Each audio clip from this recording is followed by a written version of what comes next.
Yeah. So anyways, so that's part of why I'm putting myself together, because I read it and I was like, oh, I'm pretty sure I just installed that, and then that's part of where the existential crisis came from. That delayed the start of our game, but here we are. Yay. So this week's Factspiration question is, okay. Well, this is kind of a wild one. Did we have this one last week? We didn't have this one last week. If you could ask any creature or being in the universe one question, what would it be? No, we definitely did not. We did not have that one. God damn. Okay, this feels like an Uno reverse Factspiration question. Well, they don't have to answer though. That's true. All right. So while you ruminate on that, and I ruminate on why I still use Foundry for D&D 5e, would anybody like to give me a recap of what happened last week? It was kind of an interesting session. We had a new player character introduced, and we walked up a hill. I think that pretty much sums it up. But if anybody still wants to get that recapspiration, you definitely can. Also, is my sound any better? I know it was really bad for a while, but it's okay right now. Yeah, okay, yeah, so far it's been really good tonight. Okay, it has been like 3 or 4 weeks of like just bad technology. It's been so bad for about 4 weeks now. But I'm on fiber internet now. I got all my settings like adjusted on every part of the process, on Streamlabs, on the computer, on Discord. I think it's gonna be okay, and except for tidy sheets, but you know, it's fine. All right, cool. So looks like Anatoly is going to be giving the recap. Going once, going twice. Oh.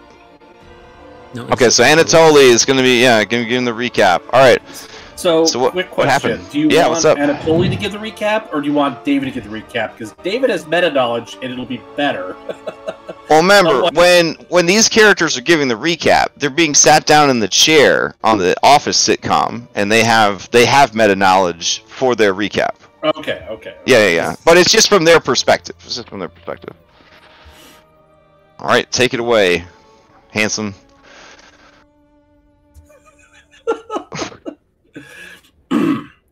So, I was having food. Okay food, not great food. Then, a handsome pretty boy who might be fighter or don't know deal comes up and hires me to take him to very dangerous part of the wilderness. He wants to go to the Ember Temple. I say, I know guy that could help, but it will, cover expenses, plus, no shitty food, because there's enough of shitty food out there in the world as there is. And then I tell him I will meet up with him later after I finish my food. Well, I get a little distracted. I eat my food, then I go check on my mother. She's a nice lady, look after, children that do not have parents. She do this all by herself. His father died on one of the ill-fated wagon missions from Krezik to Valakai. Very bad situation. I hear mother cry at night. She's not happy. She's still fighting for her father. But this is kind of why I join up, with militia, because stop other fathers from dying. So I eventually, after seeing mother and see children, I go and meet the people at the tavern and knock on door. And just a lady, very questioning. Lots of questions. Kind of awkward. No. But yes, they were talking about the Dark Lord, saying his name and getting his attention. Because, there was apparently this very pretty lady they were trying to protect. I don't know. Never saw her. But yeah, apparently that thing. So I think better of it, and then Victor, smart guy, very smart. He walked me back home to see mother. He asked lots of questions, good questions, smart questions. he trying to understand. He tried to match up what he read in book with what in reality. Very clever man. I think his wisdom also high. Yeah.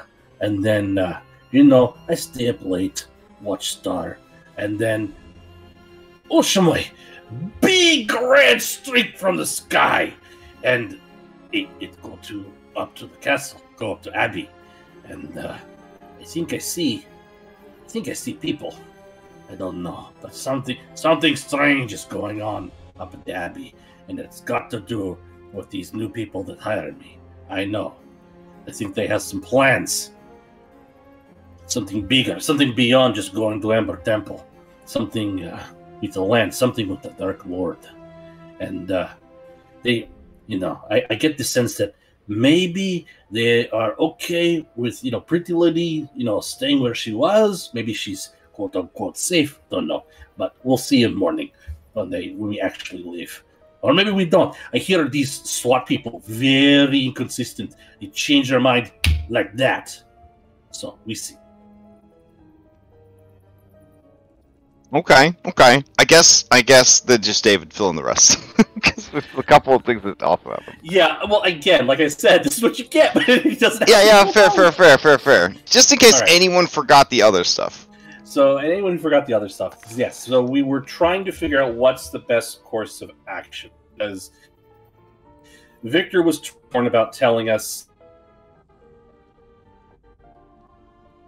but stopped us from running off half-cocked.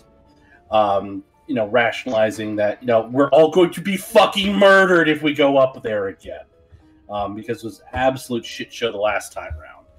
So some options are discussed, and ultimately we decide, we're going to try and get Strahd involved. We'll see if big bad evil daddy can rescue his girlfriend, and maybe that solves the problem. So we take advantage of the whole scrying business. If we say Strahd von Zarevich, his shitometer gets pinged, like people talking shit about me, and then he scries on him, and he scryed on us. Robin sort of laid everything out, and he did come kind of in the middle of the night, and sat and parlayed with the abbot. Taylor, couldn't remember her name. Taylor snuck up, sort of observed the whole conversation, and Irina is going to be kept safe. And we did have a meeting with Strahd, and we're going to explore our options as far as getting him separated from the land, gaining other powerful magical items, or going to the Amber Temple and see if we can't get those who can go home to get home. At least that's the plan for now. That sounds about right. All right. Go ahead and take a recapspiration. Okay. So, another great question would be the one that was asked in the chat. The factspiration. Does anybody want to answer that? If you do, roll d20 into chat for a bardic that will last this session. Alright. We got a 13 from Anatoly. Okay. We got a 1 from Anne. Anyone else want to answer this question? Robin wants in on this. Yeah, Robin? Oh, 18. Hell yeah. Alright, going once. Going twice. Alright, Robin Keller. You may ask one person one question. What would it be? Man, I think Robin would... I think Robin is somebody who wants to know things kind of like I want to know things sometimes. And so, I think she would ask something like, I don't know, like the head of the FBI investigation to like Kennedy's assassination, like what really happened, or something I think along those lines. Like, okay. Like solving some kind of great mystery that she doesn't have a satisfactory answer to. Okay. Yeah, I can dig that. That's pretty cool. Alright. You may ask the same question of any NPC in the campaign. That's a doozy. It's a doozy right is a there. doozy. Yeah. I mean, let's find out what Strahd would ask. So, like, who does he want to talk to? What does Okay. he want to know? He would ask his brother, "Could you ever forgive me?" Oh, that's pretty good. Yeah. So, now you are burdened with that knowledge. All right. I guess let's hop to it. We're on a windy mountainside. Yeah. Having a conversation. We don't even have to change maps. Looks like we're already there. All right. I give you this Faxpiration real quick. Okay. I'll make every bad guy just avoid confrontation at all costs until Tidy Cheats is back. Shouldn't be too hard. Probably shouldn't have said that part out loud. Some real J energy right there. All right. Let's do this thing. Let's grab some music. And Don't worry, Crash. We'll find a way to fuck it up. nah, it's okay. I'll just run away. That's all. I'll just keep running away. You just have to chase bad guys all set.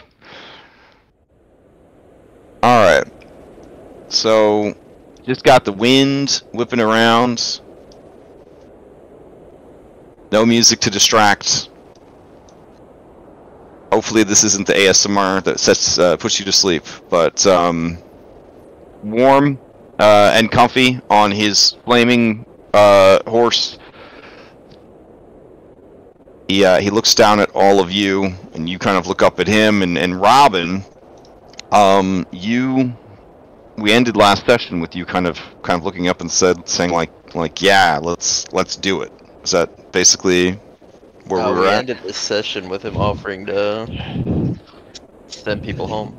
Oh, right. Okay, so he said, that's right. He said if that's all you intend to do, I'll send you home. I could send you home tomorrow. Like, you know, I can have the Vistani send you home in the morning, essentially. Mm-hmm. Okay. So yeah. So we ended with him because he explained that if you kill him, you could leave, but then he and Barovia are still stuck in this endless cycle. So if all you're after is going home, then he'll just fucking send you home.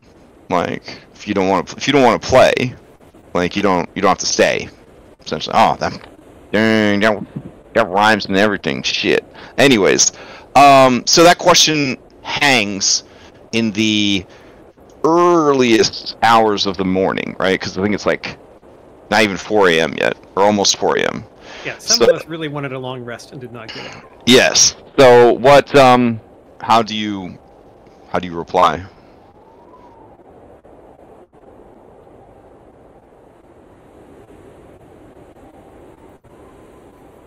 Well, I mean, for Robin, this is coming on the heels of. I mean, we've already kind of dug in a little bit and talked about, you know, how what Robin is after is, you know, she wants to help the land. Like that was kind of in her in her Beetlejuice summoning of him a little bit and so forth. So, you know, for her, I think she's vested enough in what's going on here and has gone through enough shit that she's just thinking that she's kind of here. And I mean, Anne has whatever shit going on with her, and yeah, there's unfinished business still. So for her, if she's just answering, that's the path she's going to go down. But I will give everybody else a chance to say something before Robin jumps in. I know Taylor was thinking about trying to get out of here. Is that still a thing? Well, he said send you home, and Taylor is home. I know. But you were hoping to hitchhike with somebody. It sounded like. Taylor looks like in this situation, it's clear that Robin is like really pondering what's going on, and Taylor's like staring intently at Robin, waiting for Robin to volunteer to go home so she can say, "Take me with you." Aww. But if Robin doesn't say anything, then Taylor won't say anything.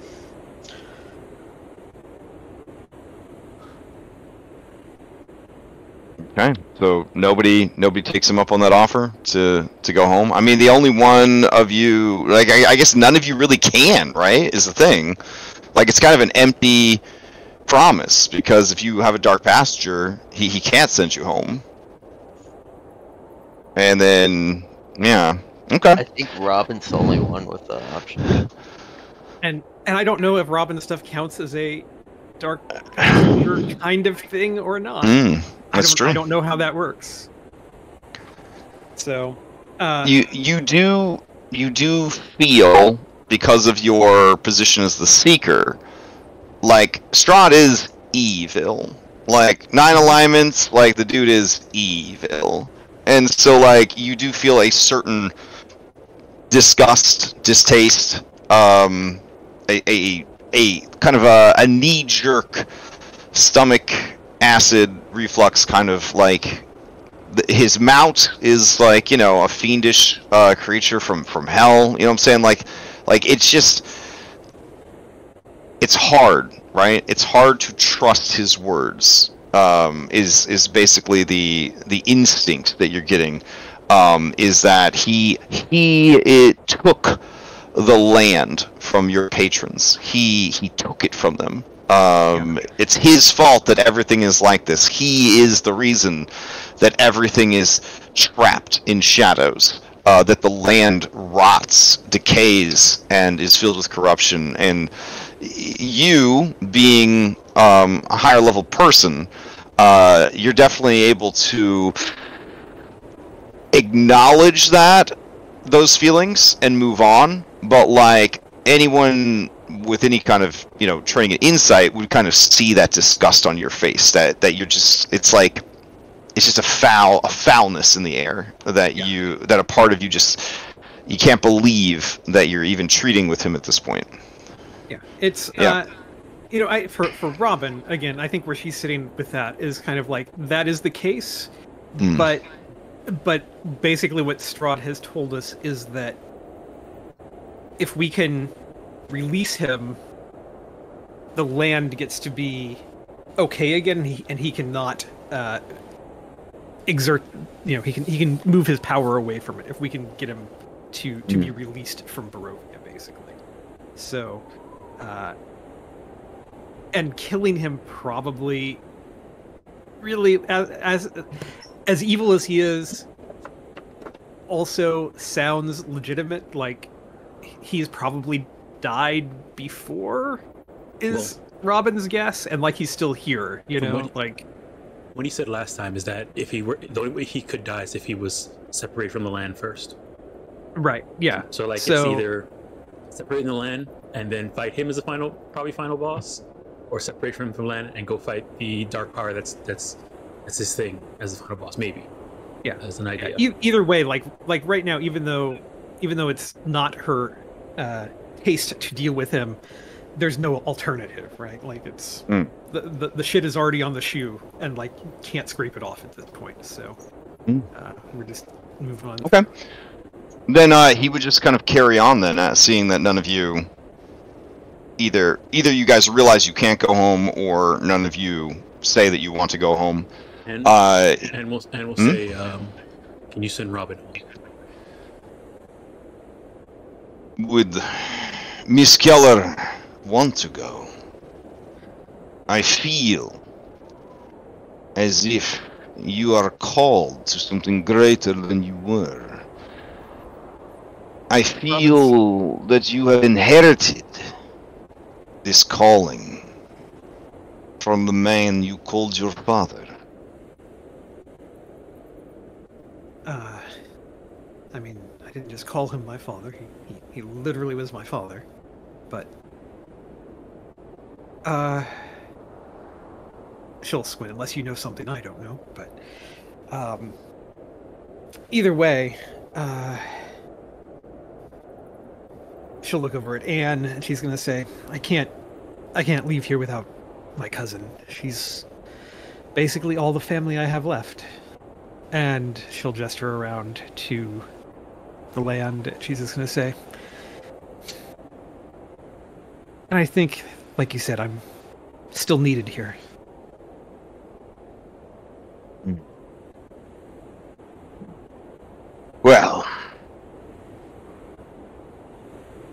Where would you like to begin? It is my understanding you are aware of my connection to the land and the significance of the stone to that binding.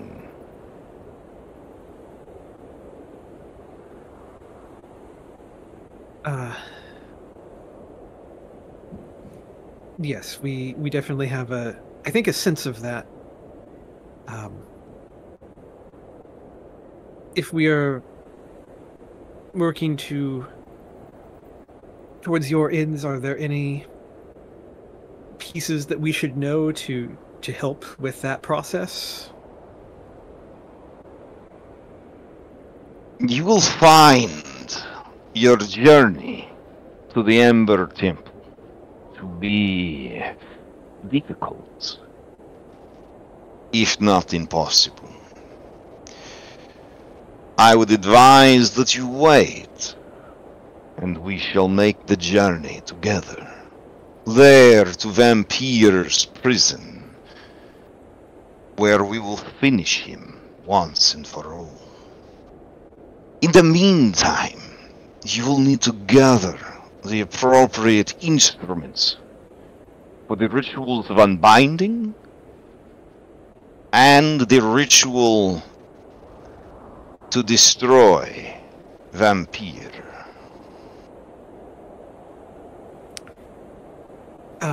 This may be a slightly strange question, I guess, but we believe that one of the items needed is with Baba Lysaga. We know that you have a connection with her. Do I? We hear she's fond of you. She is a very confused and troubled woman. So there's no issue if we... This would prove an excellent test of your skills. She is a wizardess of no small skill. If you are unable to defeat her, then you have no business trying to free these lands. As far as her fate is concerned, it is no concern of mine. Very well. It was something we wanted to ask before we went to encounter her.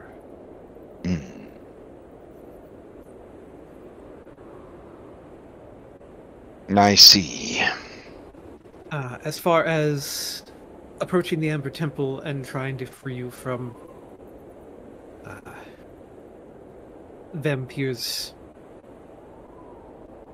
curse, I suppose, that he has placed, what items do we need to acquire for that we may not already be aware of? Of course. It is relatively simple. You will need to retrieve the 3 stones. I believe the odor of the feather refers to them as vinestone. But they are obviously much more than that. Each is keyed to a different sacred site throughout Barovia. One such circle is in the plains near the old windmill. The one that recently burned down.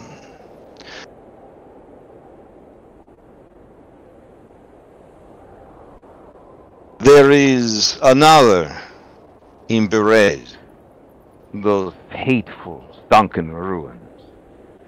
And a third is hidden in plain sight amongst the many ancient stones and cairns of Yester Hill. You will need to retrieve the blood spear of Kavan, my old enemy. The spear is currently in the possession of a werewolf. They are nearby. Kirill is his name. You guys remember Kiro, but you don't remember him having a spear on him. Didn't we kill Kirel? Or is this a different... We absolutely did! You absolutely did, yeah. Mhm. The spear vexes me, for I have been unable to divine its location with my magics, though Roderick swears that he saw it in the possession of Kiro. Killed Kirill and he didn't have a spear. That is troubling, then. It means that he either lost the spear, or Roderick is lying to me. You will need to investigate and find it. The spear is paramount to the rituals that must be performed. The stones must be empowered. Now this is counter to what you have heard. Like, you guys heard that the stones had to be destroyed. What, did I get a sense when I had that vision way back under Yesterhill? Did that vision impart any? It's been long enough that I can't remember if it imparted like specific information about the stones as well. I believe everything you know about the stones you got from Davian Mardukov. Okay. Yeah. And then he said that you had kind of reached the limits of his knowledge, and you would need to seek out the Kavani of the Southern Mountains near Tuslenka Pass to learn more. But Strahd told you last week that you didn't need to trouble yourselves with the soothsayers and such of the Kavani, that he is well versed in the ritual himself after all these years. And he wants to travel with us when we go south. Well, no, he go to wants the Amber Temple. when you go to the Amber Temple. Yeah, when you're ready to go to the Amber Temple, he will go with you to the Amber Temple, which means no dragon fight. So if fighting the super dope ghost dragon was on your bucket list, I mean, oh, okay. It's like fighting agents were on my bucket list. Oh, fair. Not everybody's already done it, all Remy. Jeez. Mr. I fought the first Dracolich in the mythology of Dungeons and Dragons. That's exactly what I'm thinking about when I think about fighting a ghost dragon instead of Dracolich fight. Like that was a rough fight. That was a rough ass fight. Oh my god. Dude had multiple demi-liches in his chest cavity as like a power source. Like, he was not messing around. Okay, so Strahd says the spear of the blood spear of Kavan. It will likely reach out to one of you to try and imbue itself with some of your power. This act is called attunement. I believe you are familiar with it by now, despite some of you coming from a world devoid of true magic. Once you have mastered the spear, each of the 3 circles will test your might. If you present the stone and the spear at each of the circles, the spirit of Kavan will test you. If you pass these tests, my power will be drained and placed into the stones. Once all 3 stones have been empowered and I weakened, I will need you to escort me to the Amber Temple, where, using the powers of the stone, we will call forth Vampire from his prison, and you will end him once and for all. With his destruction, and with I no longer bound to the land, I will either die a true death or be set free. The lands of Barovia will be left to their own devices as they return to the prime material, leaving the shadowy prison behind. I am not sure where they will return. What has happened to the world it originally came from? Is there just a shadowy void, an endless sea of mist where it once was? Or will it appear in some other place? That is yet to be seen. But the people of Barovia will have their souls freed, and will see the sun shine down again.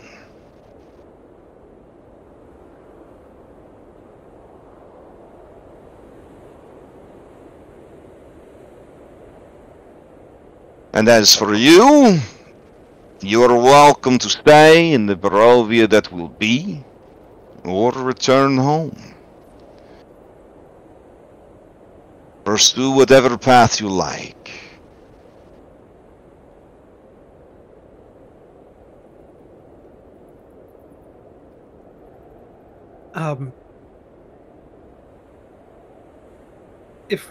If we head in that direction of things,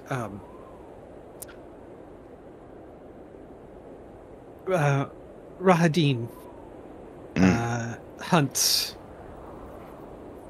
one of our party members, and it makes it much more difficult for us.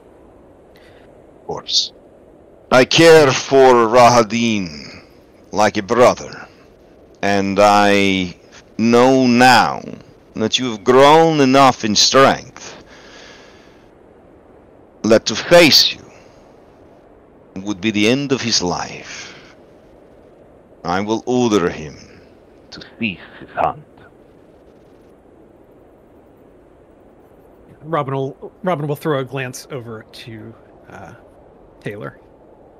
Is And give Wayne her, like, a Larson little nod. still alive? Wayne Larson.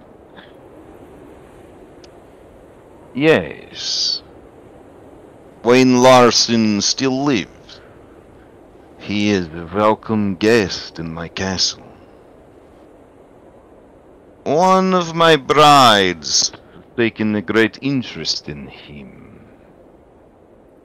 He is well cared for. Can I insight him? You may try, yeah. I mean, you don't think that that's... it's probably not as good as he's saying it is. Like, what he considers to be well-treated might not be what Wayne considers well-treated. Also, the last time you saw Wayne, he had worms for eyes, so you don't really know...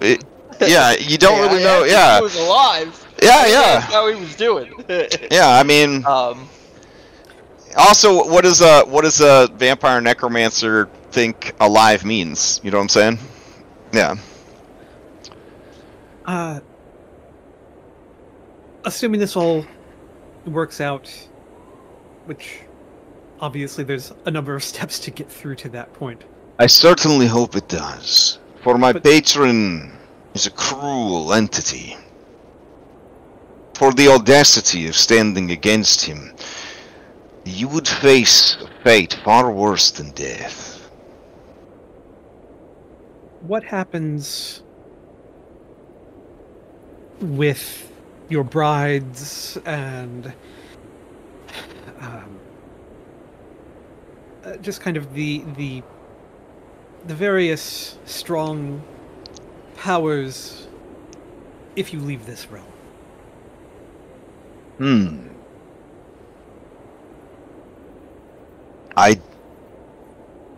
It is a dangerous thing for a man to assume he can speak the mind of his spouse. I know them well. I believe most would seek freedom elsewhere. Their time here in Barovia having lost any appeal and interest. Though, there may be one or two who would see this as an opportunity to seize the throne, claim these lands for their own. This is not a concern of mine.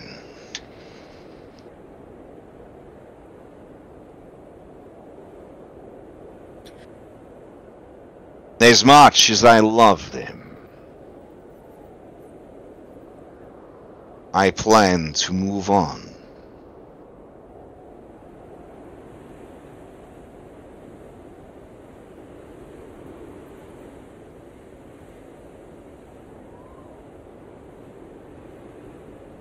Robin is on the edge of asking the other big question, and is trying to decide whether it's worth it to ask or not at this moment. So if anybody else wants to say anything, she's weighing another question. Strahd, it has been a while since we spoke, but I have to apologize to you. Why must you apologize? I lost the gift you give me. Ah, yes. The sword. It was a trinket. Nothing more. As long as there's no hard feelings. You have done much to protect what is of great value to me. That is a kindness I will not soon forget.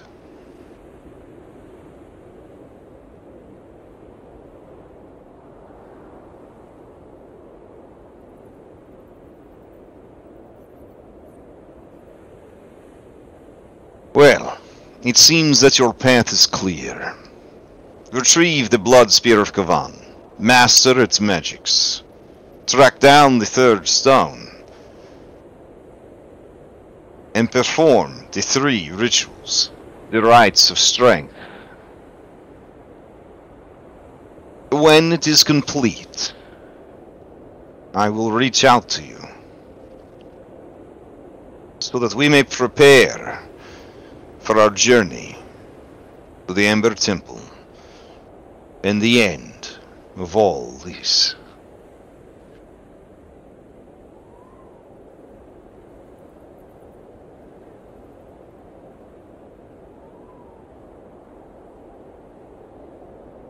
Robin feels like she has an understanding already to the question, so she's not going to ask it. Okay. Yeah, I think she feels like she knows the answer. All right. As he prepares to leave, he says, your friend, Wayne Larson, he showed great courage, sacrifice. When his wounds have finally healed, should I send him back to you? Else, I can certainly make use of such a man in my service.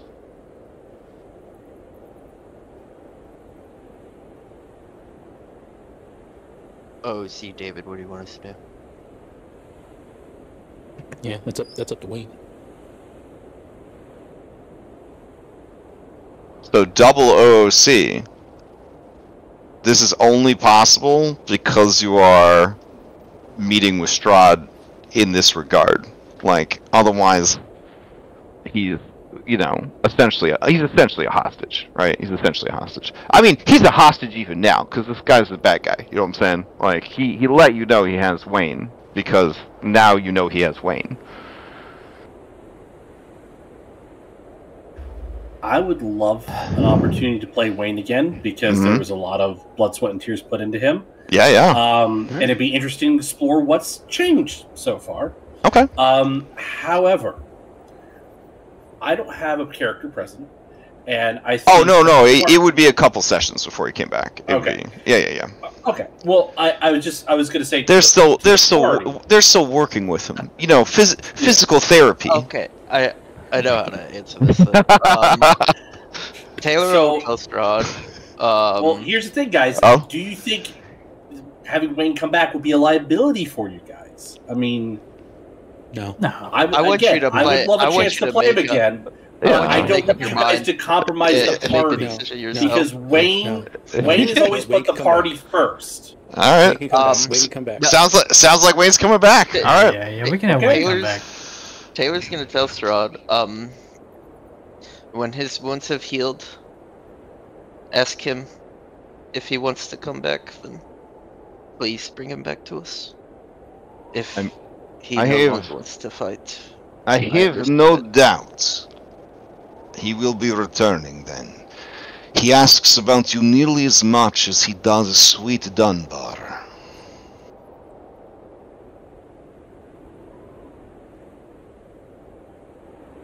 That's good to hear. Thank you. You can let him know Dunbar as well. I shall, when next we dine together. I'm sure we all look forward to it. Now, the hour grows late for me, and early for you. I hope that when we meet again, it is on even better terms than these. And then he, sort of like fades out of reality a little bit and starts to ride off like pretty fucking fast because of demiplane, ethereal travel rules, all that jazz.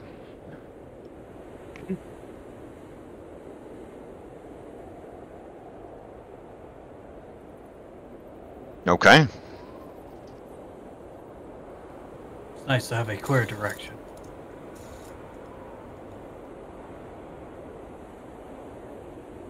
All right. Once the tiny red dot disappears on the horizon. Yeah. What now? Anne's gonna turn to the rest of the group and says, if we beat this vampire guy and Voldemort goes away, what's gonna happen to the other ones that are trapped in there? In the temple? Yeah. Assuming they're still locked up, unless you open the cave. I think you should have asked him. I don't know. I'll find out one way or the other. We have more pressing concerns. Victor looks very thoughtful when he says, those of you who have made deals with the darker powers, what are we to do? We have agreed to free him of his burden. But how do we do the same for you? And this can't be what you want from life. Can it? He kind of gestures at all of you. She shrugs and then says, I do want to be the thing that's doing this to me.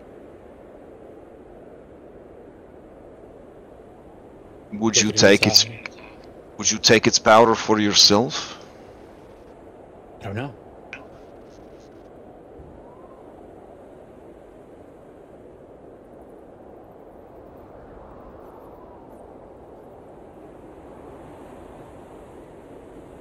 What See of it? I you, know. Jason, Leo? What if only one of you can live without the influence of whatever has done this to you?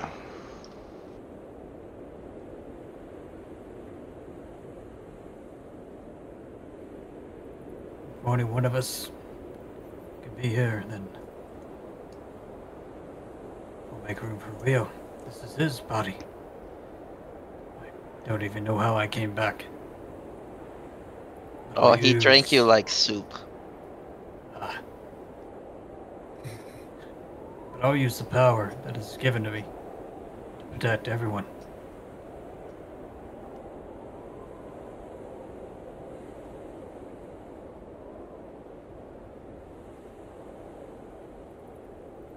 What do you'll use your power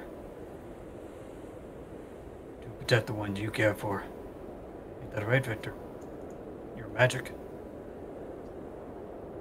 He nods, but definitely looks troubled by this turn of events.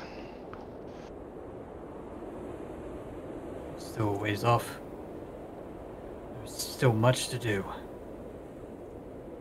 I think it's about time we set on to it.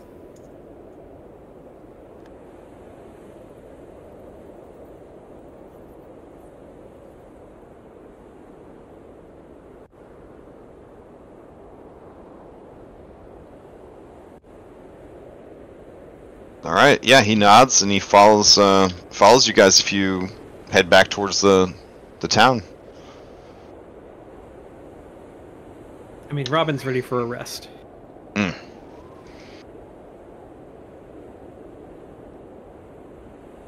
All right, so you guys head back into Kresik. Yep. I'd say you make it back around 5 a.m. Do you just decide to crash for the night? I mean, Or I think Robin guess for the has to. day?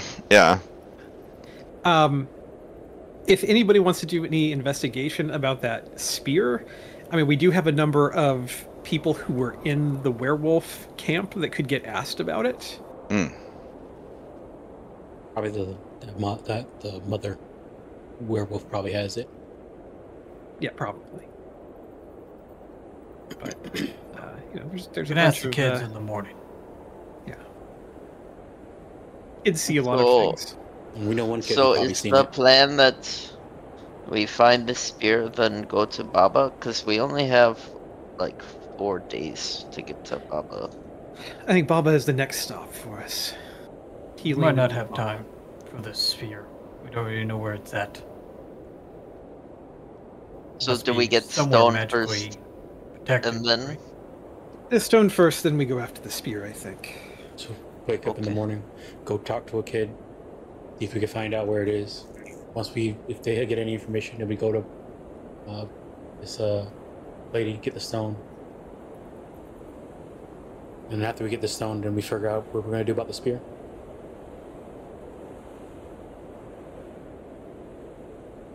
Sure. That sounds fine. What are we gonna tell about that? Tell the guide. He thought we were going. We're not going where we said we were going. Do you think he'll take Oh, us down we're to? still heading south, so He doesn't seem like the kind of person that likes to change their plans, but I don't know him, so maybe.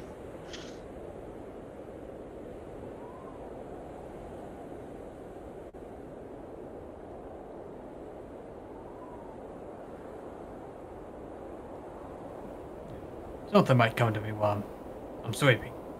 Hmm? An idea. All right. So you guys are going to take the day to rest, or at least some of you are. And it's assumed then that you're not going to do anything meaningful until Sunday morning, because it's Saturday right now. It's very early on a Saturday morning. Well, I mean, if we rest for 8 hours, we can do stuff in the evening, late afternoon, evening. Yeah. Okay. That's fair. Honestly, we need to leave. Like, We need to get going, I think. Yeah, I guess As soon as when we we can. leave, I guess the question is, do we not fast travel? That way we have the opportunity to hit the bear, possibly. I think we have to fast travel to get there, and maybe we can not on the way back. Yeah. Well, the interesting thing about the bear is Strahd didn't mention anything about collecting animal blood or any of that shit. He just said, get the spear, take the stones, and announce yourself a challenger at each of the circles. I'm thinking. I mean, we have one of the stones, right? Can we just go test it? Oh, we don't have the spear. Yeah, we need the spear. I thought the spear was just okay. No, we need the spear to test the stone. You need the spear and the stone. Go to its ritual spot. Talk to the spirit there. They'll test you.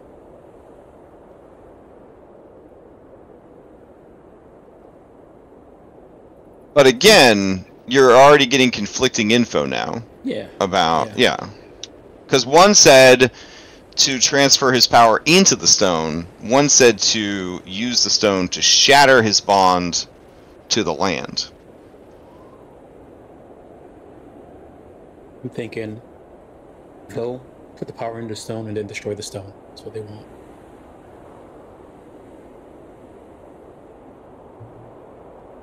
Oh, like you think that the full instructions are take the power and then destroy it, and his instructions are just put the power in there so that we can use it against Vampire. Oh. One breaks him from the land, and then no one else can. I guess if the power's inside the stone, and then the stone's destroyed, no one gets that power anymore. Land's free, maybe. And then. But if the power is in the stone and the stone gets broken, then the land wouldn't get the power either, right? Because it never got returned to the land.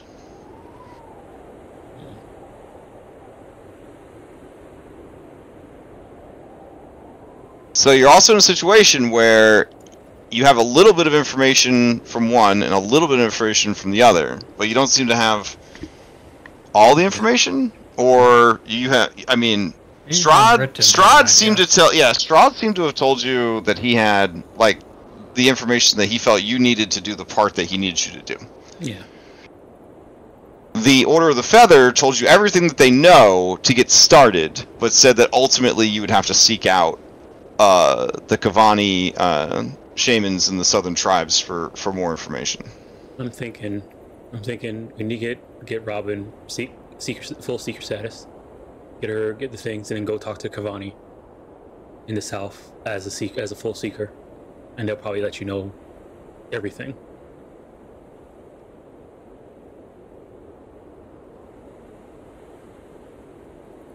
Right? Wait, so your plan is to just do both? No. I'm saying if we want to know what if we're concerned about whichever one, what's the consequence of each action, whether it's destroying it or just getting the power in and using it to fight the vampire. I think if we want to get more information, then that would be the way to get more information, is to get Robin into full seeker status and go talk to the Kavani, who are also in the south. Well, I think what I got from it is that we basically, like, the first steps would have been enough to, just free Strahd from the land and be able to kill Strahd. These steps that Strahd gave us are to free the land, take the power for ourselves, and use it to kill Vampire. So it just depends on, like, the end game that we want. Yeah, because if you destroy the stones, you can't use the stone's power against the fighting versus the vampire. Because I don't think the Order of the Feather... Like, save the land? Yeah, well, we're saving the land in the sense of, like, we're freeing Strahd from the land. Yeah, we never said we're saving the land. Well, I mean, we could still save the land. Like, after we kill Vampire, we could go and, do the other ritual and destroy the stones, or figure out what to do. But like, Yeah. it seems like if we give want the to power kill, one of the brides. the question is really, do we want to kill Vampire to completely stop the cycle and break the curse or whatever? Yeah, because I mean, even if we kill Strahd and he's still cursed, he might not be tied to land, but he's still cursed, right? Because of Vampire. I don't know if that's going to end it without Vampire being killed. Yeah, from what I've gathered, the ultimate end game is breaking the Curse of Strahd, and Now the question is, that way the cycle ends. we gather all this power, go ahead and fight Vampire, and Strahd takes that power and leaves. He didn't want to make it sound like he was going to help us fight Vampire. Yeah, He was going to send us in and fight. And he watch. Well, if anything, he said he needed you to escort him there and fight Vampire. So it sounds like he can't fight Vampire, and that he is not going to be strong enough to go to the Amber Temple without an escort. So He didn't say nothing about a secret entrance either. So from what I understand, after we kill Vampire, if that's what we choose to do, we can do whatever the hell we want. And if one of the things Robin the Seeker wants to do is restore the power back to the land, I'm sure that's something we could do. Yeah, but all I'm saying is that if there's, like, right now we have a little bit of information, and then we have all the information that we got from Strahd, which we don't know how true, or if anything was left out for his own benefit. So if we wanted to get any more information about what dealing with the stones would do, is talk to Cavani. They're the third person that has information. So if there's any doubt in our minds about any of the information that we've gathered, and we want to try and verify it, is go talk to the Cavani, which are also down south, so in the same direction we're going. I mean, we don't have to do them. We don't have to. I mean, we have time. Like, we're not like we have to go talk to them now before going to Baba Lysaga. We can get all the stones. I mean, Berez is nestled in a valley in the southern mountains. Like, you can access it by heading south and not have to go through mountains. But once you're in it, you don't have to backtrack back out. You could just like fucking Skyrim, just walk up to that fucking mountain.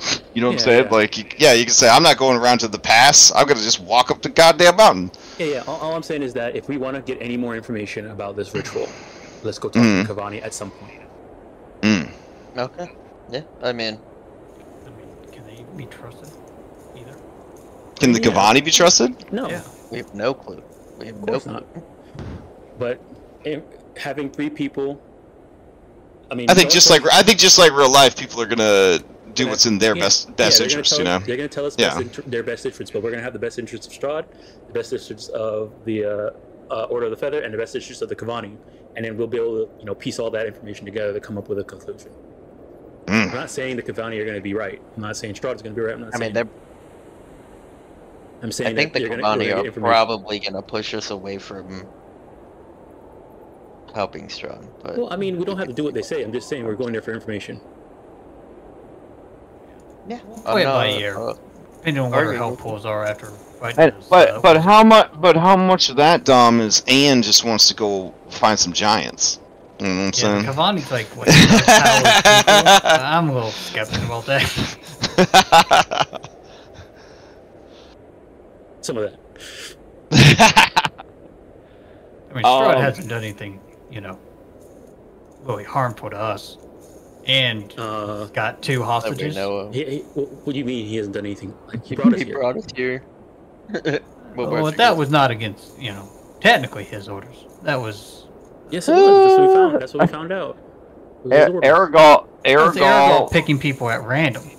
Yeah, but he was picking people because Strahd told him to go get me heroes. And Erogol's power is that he can sense the blood of heroes. So, bad sense if he pulled in Leo. I don't know. I mean, Leo and Jason have lived through a lot of shit that a regular ass person wouldn't have lived through. Sounds like the Blood of Heroes to me. Yeah. I mean, Daniel obviously didn't have the Blood of Heroes, but he was just tag along. Too soon. I think we all knew Daniel didn't have the Blood of Heroes. Yeah. And I think if I you know what this campaign would be like if Anne did not take the deal and I played as Daniel the entire rest of the campaign. Oh man. Gosh. Yeah. Dude, I just can't imagine Daniel and Leo in the same party. Who knows? You know, we may not have made it then. Yeah, butterfly flaps its wings, etc., etc. So. Yeah. Okay, so I guess we go rest, and then tomorrow we talk to a kid. If we don't get any information, it doesn't matter. We head to Baba Lysaga. Okay. Victor will put in that this is a lot, and he feels like this would be information that he would say, could run past Van Richten. Yeah. If we wanted, a more learned answer, because at the end of the day, Victor's smart, but he doesn't have the same background and learning experience that Van Richten has. That's another point of knowledge we can go to about this whole ritual thing. Now that we have this extra information. So, Baba Lysaga, and then from there we have the spear and go talk to Van Richten. Okay. All right. In that case, nothing bad happens in the next 8 hours, so you guys are able to gain the benefits of a long rest, but I would still recommend sleeping tonight to reset your clock, essentially. You know what I'm saying? We only have 3 days. That's true. But then we gotta, treat your bedtime as 6 a.m., essentially. But, I mean, if you're okay with that, I'm okay with that. I can just put a note on the calendar. Well, how long will it take to fast travel? I think we calculated that. I can do it again real quick, though. Hold on. I had it written on my little dashboard here, but I run too many games, so I ended up erasing it. Because I didn't know what the hell you guys were going to do. Who knows anymore? Yeah. Are they gonna zig or are they gonna zag? I don't fucking know. God. We don't even know. Exactly. So I'm assuming you want road as much as possible to Berez? Yeah. Okay. So that road will take you past the road that leads to the Wizard of Wines. And you'll go a few miles past that, and then you'll have to go off-road to go to Berez. Alright. Let's see... actually, you know what? A better route. I see a better route for you guys. Hold on. That would be a lot of overland. How do you guys feel about getting a boat? Because if you use the boat to go down the Luna River, it would speed things up quite a bit. As a D&D player, water is done. And I mean, it went pretty well last time. Why are you saying Everything in Mythic Odyssey? We have survived plenty of water encounters. Remy, come on, back me up. You guys had a whole aquatic campaign. It was great. It wasn't aquatic, but you know what I mean. It was on the ocean. It was salt marsh. It was great. So you guys did have magic though, so that kind of changes things a little bit. I'm pretty sure Anne will be okay. All right, so here's the problem. Here's the problem. If you don't, because of the river, yeah. So here's a route you could take. 26 miles by road would get you to Argynvost. Just hear me out. We haven't gone to Argynvost yet, and if you're trying to really you know, get all your info. Might not be the worst thing. Right past Argynvost is Luna River. So about 4 miles past Argynvost is the river. And then you follow the river about 10 miles to the ruins of Berez. I see.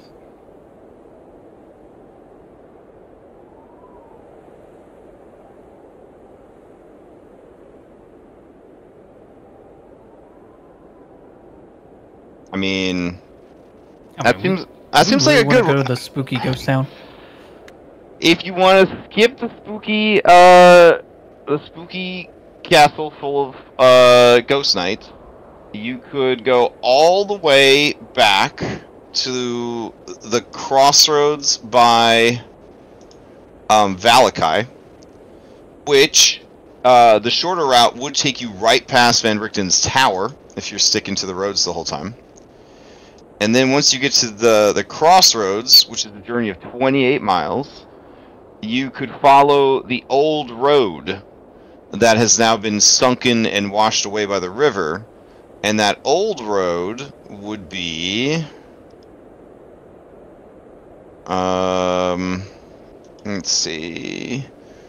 1, 2, 3, 4, 5, 6, 7, 8, 10, 11, 12, 13... 14 miles of river encounters. Admittedly, they'd be river encounters on the shoreline, but they would be rolling off of the very rare rivers and lakes table.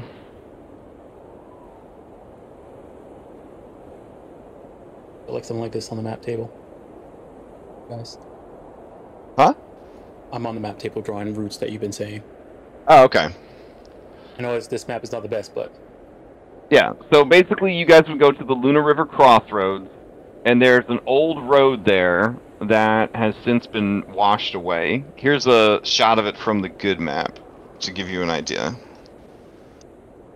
It's not good map. Good. I should say like... I am unworthy of this knowledge. So you guys would be shit, your hexes. Oh god. Yeah, so you'd be coming from this northern part, see the top left, and then you'd be heading into the bottom right. If you went to the right across that bridge, it would take you to Valakai. Yeah, it's right here on our map. Yeah, and that route is shorter than the southern one, and it would take you past the old tower. If you wanted to pop in and see Van Richten. Which you wouldn't have to, but it would literally be right there. But every time you talk to somebody, you seem to get distracted and end up with more quests. I say we do the talking to him after we finish with Baba, okay. so we don't you know. So laser focus. You're gonna march 28 miles on the road, and then 14. Was actually another 2 miles past that, so 30 miles on the road because it's 28 to the crossroad, and then another 2 miles before the road gives out. 30 miles by road, 14 miles by river, and you'd be at Berez. Okay, I will calculate that for you. Oh, do we want to stop by the Wizard of Wines to pick up the other stone? Well, that is actually not on your way at all. Not all the way. I know. So yeah, that's why I'm asking. We can get that afterwards. Okay. Yeah, it's not like anything's going to happen to the stone now that you know how important it is to finish the campaign. He's been holding on to it for 2.5 months. If he was dead, he's dead already. We derail ourselves enough. Yeah, let's go fight a wizard, and we'll see what Hellfur is after this witch. And then, we'll go over the mountain and... Also, Dom, I looked at the regular character sheet, and it's fine. Okay? Oh, you okay? You like Man. Listen, I didn't say I liked it, but I think I'll be able to use it. Jeez. Okay. I'm still amazed at the duplicity of you trying to set me up so you could play your Dragon's Dogma earlier. That's unreal to me. I didn't think you were capable of such treachery, sir. No, it's okay. It's already downloaded, sitting there waiting. I took off work tomorrow, so I'll be good. Good. All right. Let's see. So it is going to be 2.5 days to get there. So you're going to be cutting it kind of close. So yeah, Remy, you got the right idea. You wanna get fucking on the road. Okay, so let's see. So that'd be 3 checks, and then 2 more because of camping. You'll be passing through 2 crossroads, so it's going to be a total of 7 checks. All right. And you get the benefits and the losses of whatever direction they go. Okay. Are you guys ready to leave? Like, do you want to leave at sunset? Like, essentially? Which would be like an hour from the time that Robin is woken up and all of you guys have gotten your long rests? I do not want to travel in the dark. He's bad. No reason to. So it's gonna Waste be 2 days. time. What do you It's gonna mean, be 2.5 days, so it's gonna be 2, and that's just to get to Berez. And remember, Berez is an outdoor dungeon, so you can't fast travel it. So you still have to get through Berez to her, with essentially hours to spare. If you were to leave, what, right now? So yeah, so Oh, if we right leave fucking now? We'll Yeah, get yeah, there- we we'll wait. get there on Monday the 9th. We'll get to the dungeon in Monday the 9th, and then we have until Tuesday night. Well, keep in mind it's 5 p.m. It's 5 p.m. right now on Saturday. You guys would have to pack up and get ready. No, sorry, it's just 3:30. It's 3:30. Mm-hmm. So your long rest ended at 3:30, and then we'll say 3 o'clock for ease of play, and then we'll assume that you pack up and you leave by 4 p.m. Mm-hmm. So 2.5 days means that you would get there on. So take the half out of the Saturday, and then we'll get there on the night, the beginning of the. We'll get there like Monday night. Monday night at 8 p.m. Yep. Yeah. Unless you got a hindrance on your thing that said that your trip got delayed, which is one of the results on the table. So you get there Monday at 8 p.m. and you'd essentially have a little over 24 hours to track her down and jump her ass when she's performing her ritual. If you leave right now. If we were to leave, delay until the next day, the next morning. If you leave if you leave at like 6 a.m. Sunday morning, you would get there at 10 a.m. on Tuesday, and you'd have all day Tuesday to try to find her. Okay. I do want to point out we have another option. Okay. We could catch her next month. And we could spend... No, I'm just saying, there's an actual option. No, that's a very practical, especially since you have kind of turned the pressure down on the Strahd meter a little bit. Yeah. Yeah. We could spend a month getting the other stone, finding the spear, tying loose ends, talking to Van Richten, healing up, We'll getting spend probably wing half that back. month looking for hags. killing the hags. I mean, yeah. Well, you won't know for sure if the hags are still an issue for you guys until you leave Kresik, right? Yeah. Kresik, by the way, that Strahd would not go down the hill to hang out with you in Kresik. Yeah. One thing we wanted to do during camping is do the magic circle trick. Mm-hmm. So, yeah, we have to leave Kresik for that. Okay. I mean, if we want to wait a month, we have we have a lot of stuff we can do. Search for the spear. Takes a lot of pressure off of you. Maybe just go to Argynval's house and just see what happens.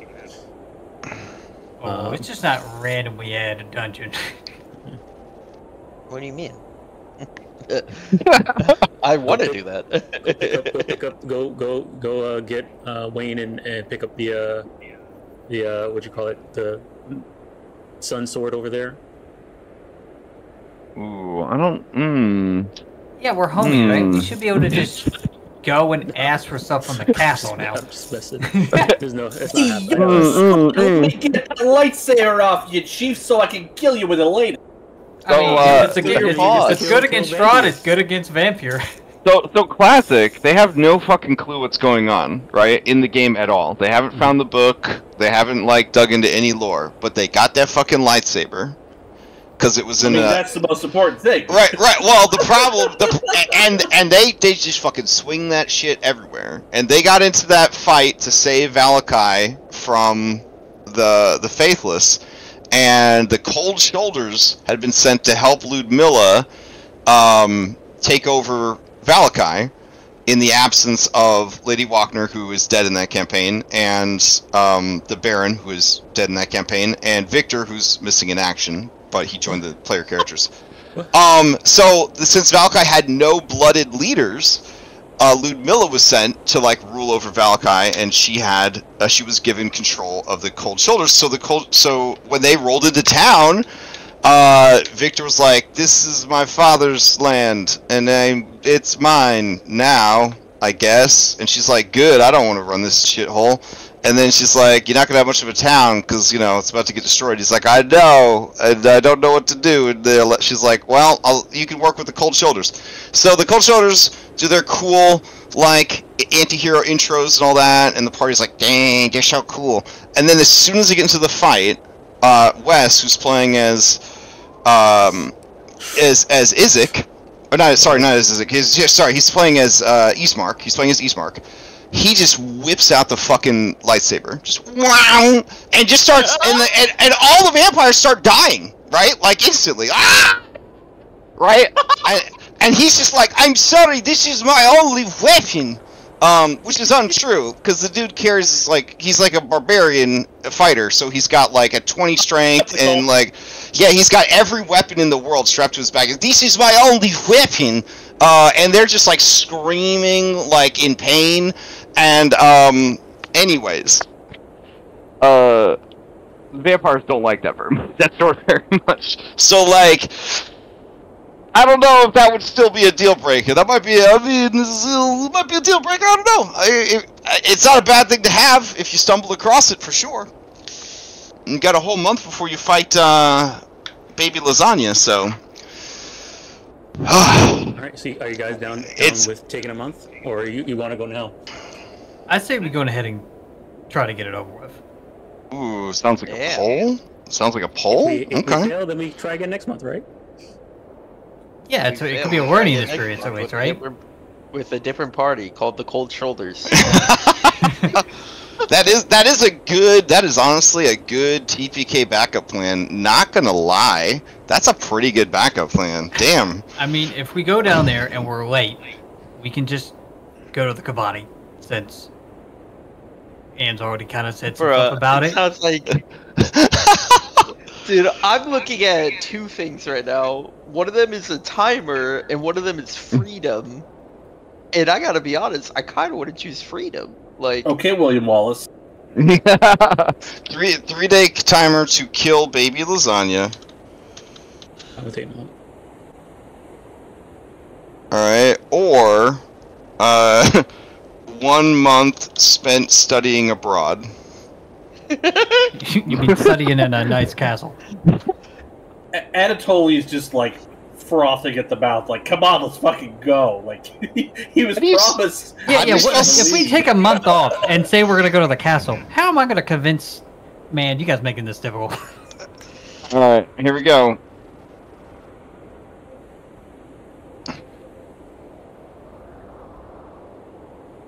I don't know if you're studying at the castle, are you? Are you going to get a spear and, well, I guess if all you have to do is get a spear and the stone, I mean, a whole month is a long time. Yeah, you're right, Darby. When I think about it, like... There's probably some nice stuff in the castle. If we're on team, I mean, there's Team S, Team Superman. There's going back to what you call it, they're searching for the the animals that we need to fight. There's also, going back and killing that tree. It looks like 3 days to Baby Lasagna. All right. Okay. I warned you about the evil, and I'm warning you. You can't avoid every big boss fight in the campaign. Yeah, there's a warning symbol on every single boss right now. I'm not avoiding it. I'm being careful and considerate and... Well, you start thinking about which cold shoulder you want to play. I already know. It's the jester, isn't it? Crash knows it too. It ain't the jester. Oh, so you've already it's had a this wizard. conversation. Okay. No, we definitely haven't had this conversation. Oh, okay. It's the wizard. Just played with Crash a long time. I'm sure he has a good idea. That's a good Faxpiration question we should add.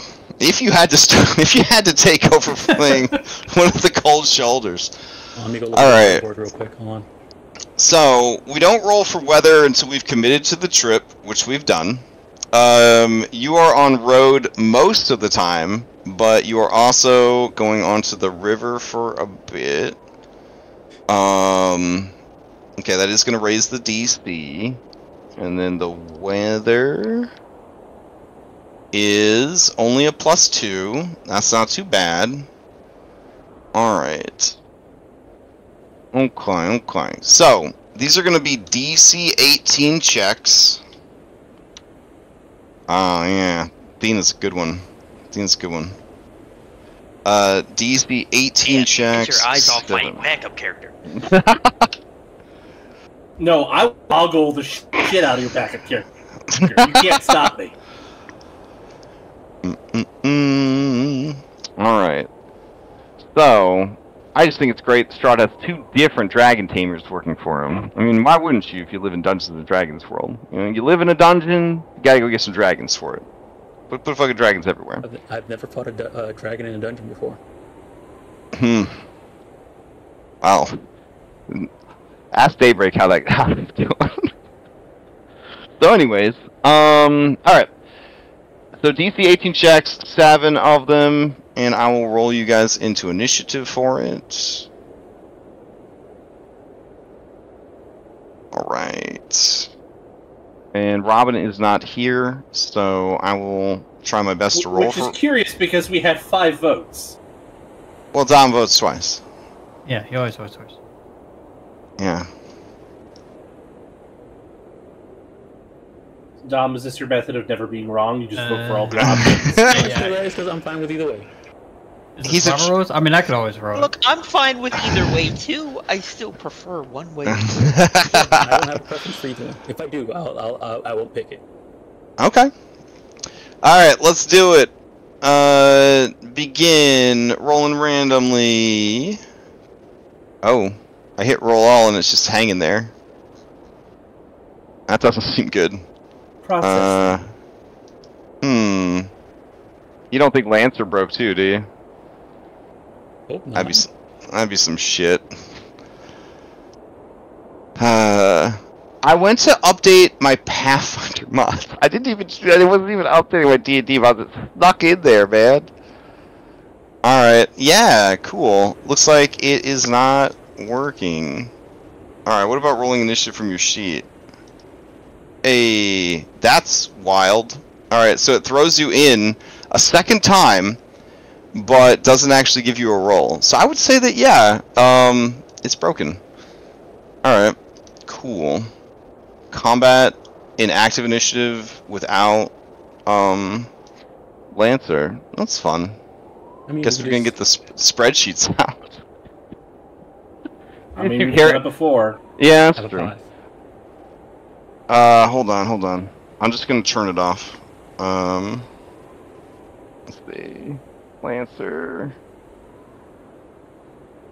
So if all my games are on the same thing and I'm on the Forge, there's like no way to roll back, right? You would have had to make a backup before you updated. I thought they auto backed No. up. They did have something called save points, so maybe that was a new feature Yeah. they added. So I don't know. I never used it before, so Yeah. I might just contact Kakaroto directly. Be like, bro, I spent 8 hours getting this shit set up. Like, can you just roll me back to a happier so, time? If you haven't turned on the other games yet since you've updated, then you can roll back. You can just roll back the system, and it won't affect because this one's already tainted because it migrated. The other ones haven't. If you haven't opened the other ones yet, they haven't migrated yet, so you can actually. Oh, okay. All right. Well, that's good.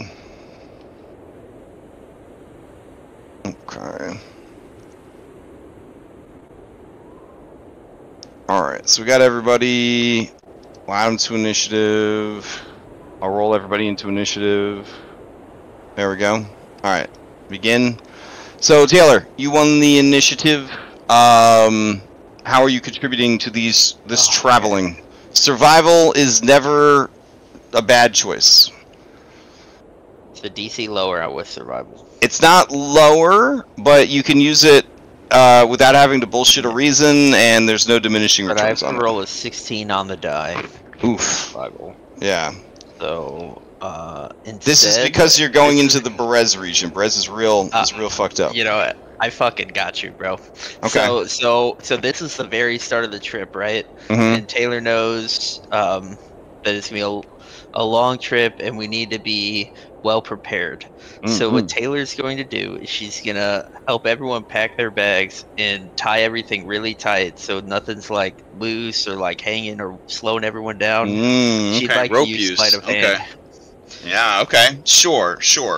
Go for it. Oof. All right. That is not going to be enough to tie everything down. That's okay. It's okay. 7 checks. We'll see how it goes. All right. Next up is Anne. Right. What are you doing to contribute towards this check? We're traveling on the... I guess, we have our carts and stuff like that with our stuff, so her and Purple are pulling it, so I guess athletics for, pushing the cart along. Alright, sure. Yeah. Right. No donkeys here. Oh my goodness. Alright. Okay, So you're my one +4. shy. Yeah. Oof. I don't want to succeed at a cost that defeats the purpose of the failure. Let me see here. What can I do? Well, the failure would affect everybody. The succeeded cost would only affect you. If that is like reduce my HP by like 50%, and we're in a fight, and I'm supposed to be sitting there getting... Or bad luck spiral. That'd be pretty horrible. Okay, Yeah. hold on. I think I might have something. I'm just looking for it on this new sheet. Where is it at? How many of these do I have left? Oh no, I have 0. It's Maya who has more. How many of these do I have left? None. All right. I mean... Wait, hold on. Didn't we get a long rest in before we left? Yeah. Yes. So, wouldn't you...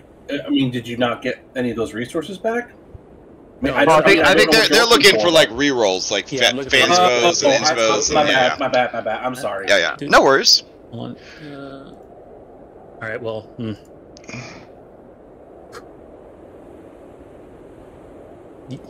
We'll chance it. I'll see it at a cost. Out of combat. Ooh. Oh my god. Mishap. Any materials, tools, weapons. So the wagon. Oh no. No. Wait, does it have to be the wagon? That's what it was in the description of what they were doing. They were interacting with the wagon. All right. So you guys don't have a wagon anymore unless you want to delay to try and fix the wagon. It says here they are destroyed. So something must have happened to this wagon. Something terrible. We have 2 wagons, so if one of them Okay. is destroyed, we just have to load up the other one, I guess. Okay. Now, so in the other game, their wagon got audited. It had 900 pounds of gear in it. But the carry capacity of a light cart is like 300. So just gonna keep that in mind as you lose one cart. So our carts, we had 2 carts, and everything that's on the cart is pretty much on Purple boarding services. Okay. So Purple boarding services at $3.99. Okay, so it is overweight. So 99 pounds. Yeah. We dumped For 2 99 cars, pounds. we were at $3.99. So now you'd be on one cart at $3.99. That would slow down your travel speed. Yeah, so we need dumps. I need stuff. to start carrying stuff on myself then. Okay. All right. All right. So you'll got to get that sorted, but that will count as a success though for the challenge. All right. I'll move some stuff onto Anne while everybody else is going. All right. Anatoly, you are up. You've been hired to take them to the mountains, to the Amber Temple. I'm gonna be honest. Going to Berez, way less scary and deadly and dangerous than going to Amber Temple, and they're apparently still paying you the same amount. So, I don't know. I mean, I don't know if that softens the blow of being like, you know, jerked around a little bit on what they want, but these guys are apparently in with Castle Ravenloft, so maybe just take the money and not worry about it. I don't know. He has no more fucks to give, so yeah. All right, fair enough. So, what do you? Field is barren. We're just gonna roll survival here. Survival sounds great. Okay, that is a 12. I know. I'm gonna re-roll that. I'm gonna re-roll that with the recap you got. There you go, perfect. Please don't be shitty. It's real shitty. Oh fuck me! So that's two fails. Okay. And I can't re-roll that. Okay. You guys are paying this dude? Damn. All right. Robin is up. Let's see. Well, Leo's paying him.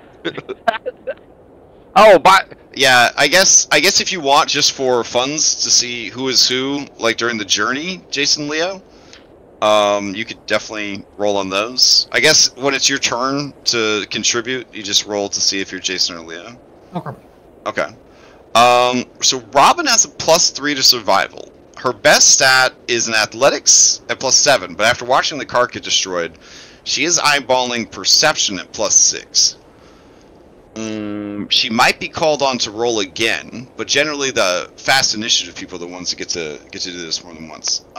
She's gonna say perception. Just keeping an eye out for bears. Keeping an eye out for bears. Oof.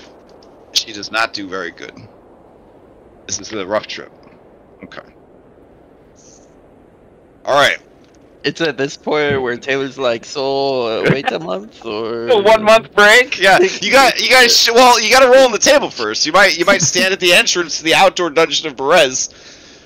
If you're curious about outdoor dungeon, think Diablo. That whole area, like towards the beginning, like half the game, like outdoor dungeons. Yeah. I would not be mad if you actually the map is just stolen from Diablo 2.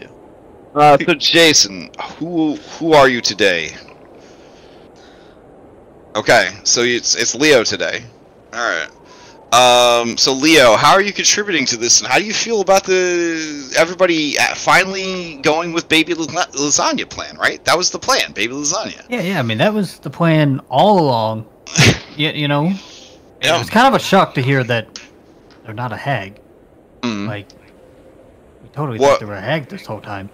What's Leo's stance on I guess we'll help Strahd beat up his boss? Well, that sounds like a horrible idea. Okay, fair. What about the offer of going home that you weren't there to hear?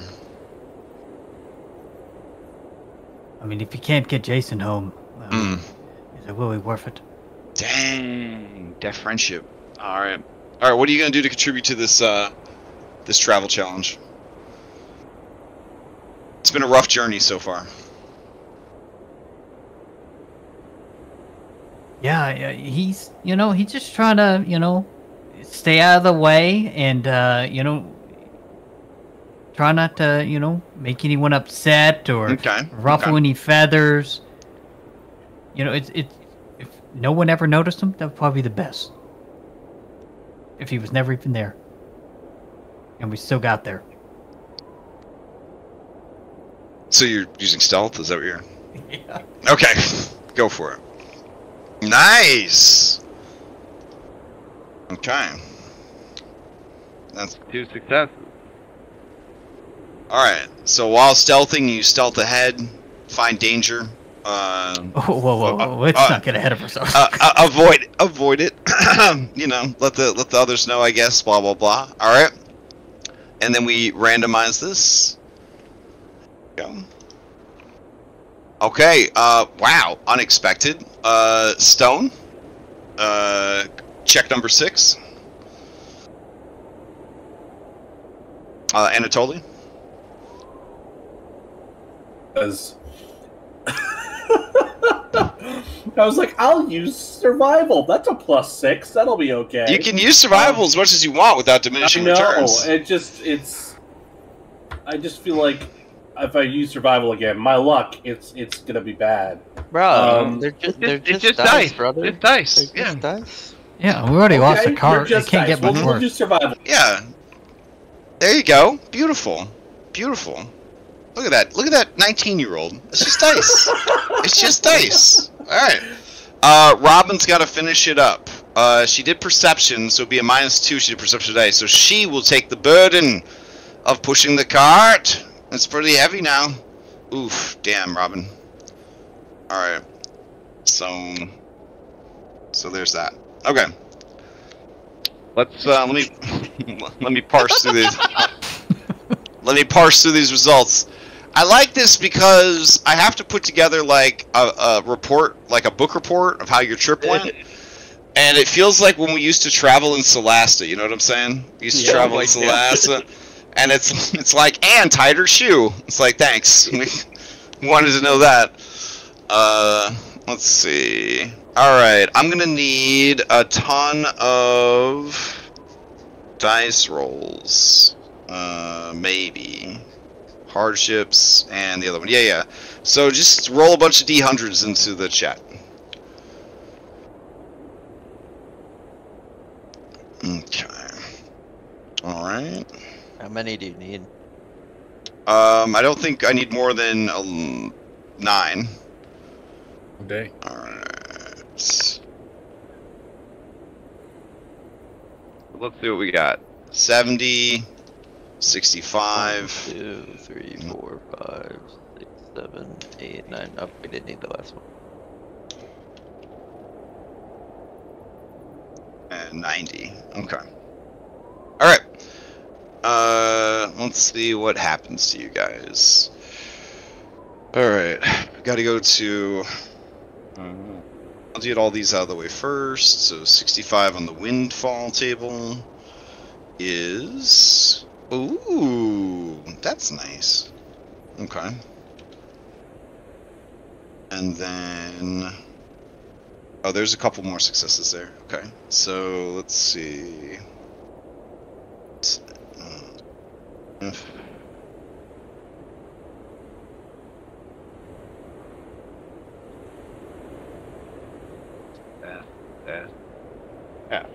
Okay. So the next S is number 5, and that means... Oh, that's nice too. Okay. Oh, I mean, it's a nice table. I guess it's just strange to me because we're playing, like, you know, Curse of Strahd, that anything nice would happen to you guys at all. So I just keep, I get a little surprised. I mean, it's within the realm's statistical possibility. Yeah. Oh, that's handy. Okay. And then finally, this one. Oh, that's good. Okay. Now let's see what bad stuff happens. And then I'll try to put it all together in a story that makes sense. I won't ask the robot to do it, though it is quite tempting to be like, hey, tell a story with this information. Kind of dope, actually. Let's see. Hardships. Oh no. Okay. So for that one that I just rolled, I need someone to just roll a d20 and tell me odd or even. Even. Okay. Alright. So then, Anne, I need you to roll again. And I need roll a d3, tell me 1, 2, or 3. 2. Okay. Alright. I need each of you to write down an item into chat that you feel is of moderate importance to yourself or the party. So it's going to be minor importance, moderate importance, or major importance. But it is a item of moderate importance. So each of you write down one that you think. If you write down the same one as someone else, that's fine too. So moderate importance to the party. Do you want us to put it in chat? Yeah, just put it into chat. Like you could live. Like the campaign wouldn't end without it, but you would definitely be hurting without it. So moderate importance. Minor importance would have been you could always. Sentimental importance. It needs to be mechanically important. Well, so, if we get Wayne back, he's not gonna have his loot anymore. Is that mechanical? I think a healer's kit might be like major importance. Nah, healer's kit's moderate because you could always replace a healer's kit. Major is like one of the key items for the campaign. Would be a major item. Okay. Yeah, then should I swap out Cook's utensils for something else then? Yeah, probably. That's definitely a minor. Yeah. Well. No, that's fine. That's fine. It's interesting. It's interesting to see what he thinks is important. Yeah. He's a food motivated boy. Yeah, I've seen Anne eat like a dead horse, so I'm pretty sure they're gonna be fine without Cook's tools. In that case, like, would it be one of the weapons that he has, like that kind of level of importance? Yeah, like equipment that you use, or something that you need for your class, or something. You know, it's moderate important. Like. You could get by without it. It wouldn't shut you down. It wouldn't shut down the campaign, but it would be very inconvenient for you. All right, let's see. Man, you guys had a wild journey. Okay. Let's see what 32 had. Almost wonder if just beating up random encounters would have been better for you. Yeah. All right. So, here we go. Right off the bat, maybe this was a side effect of the cart breaking. Something went missing. You guys could spend time trying to find it, or at least figure out what happened to it, but it would slow down the journey, requiring an additional check. And 1 to 4 hours more time. And there's no guarantee that you would find it. You would just look for it. Well, let's figure out what went missing first. Okay. Alright, so of all the things that were here, we got pistol, we got Robin Keller, that's moderately important. We've got Thunderbox, we got Wayne's loot. And we got a healer's kit. Robin, are you with us again or no? Sort of. I am indeed. Oh, okay. I am indeed with us again. So, lightning quick answer. What is a moderately important item that the party has and needs? Don't say cart number 2 because that's already been destroyed. A moderately important item that I mean, we have the Heart of Summer. Oh, that's major. That's major. So something something less than that. Something less than that. Let's see. I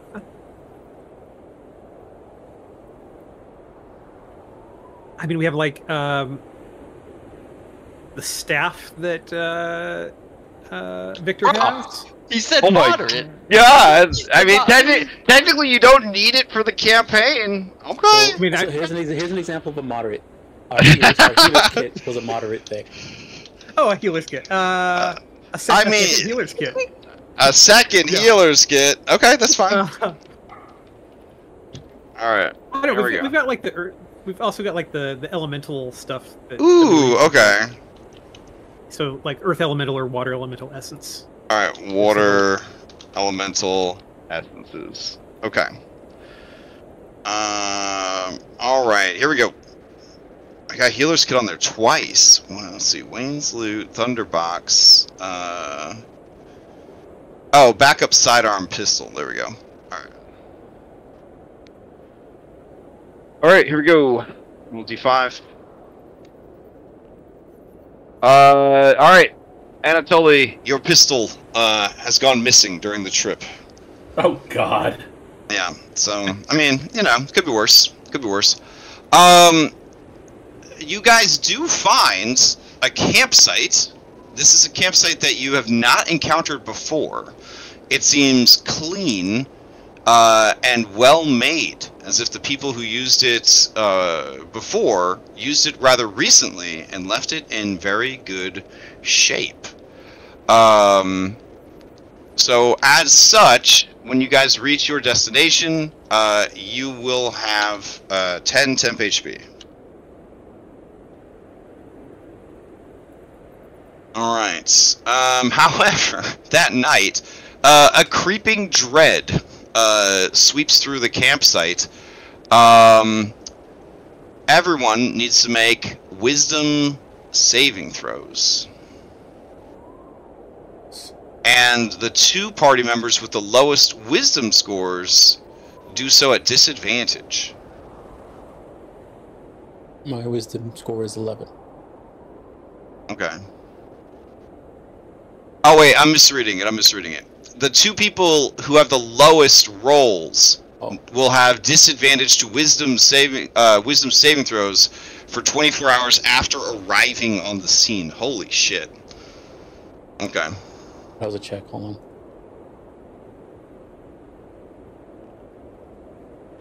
Does this wisdom saving throw have any kind of like classification? It just says wisdom saving throws. Yeah, I know you have Fey ancestry. Yeah, this is essentially the mist, like creeping into your campsite. Yep. Oh my god. Okay. Wait, how's it only? There's a check. How are you a +2? Yeah, my proficiency isn't. Yeah, you gotta hit the save button, not the check button. It's right under, right. So where your wisdom that was score a is, check, right? guys. Sorry. Okay. So, I mean, I'm still gonna take your 1, but I mean, it doesn't change the dice that were rolled. But yeah, you and Leo would be arriving with this debuff, Nightmare Mists. Okay. Okay.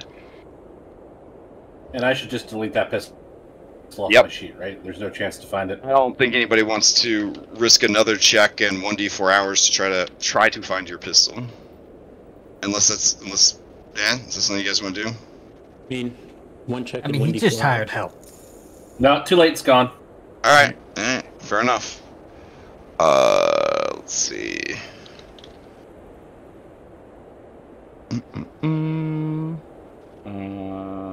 That's Jason. It's Leo. We just should have both their minis out at once to really confuse everybody. Yeah. I keep both sheets up at all times. Okay. How many long rests did we get back in Krezk? Just the one. Okay, so I still have all my injuries. Okay.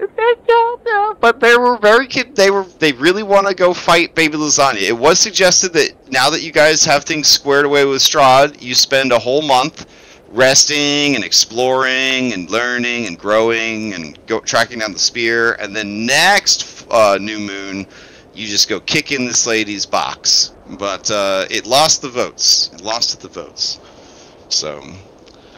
You did not hit the rest button on my sheet, I'm assuming, no. I did not. Nope. Okay, I will go ahead. Okay.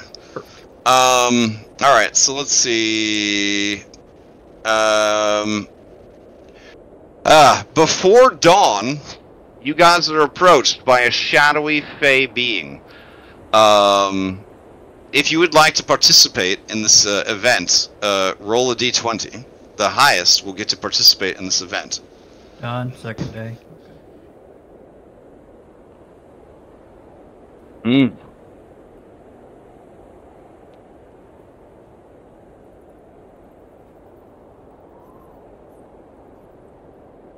You're saying a fey, shadowy being? Mm-hmm. Oh yeah, and Dan's not interacting.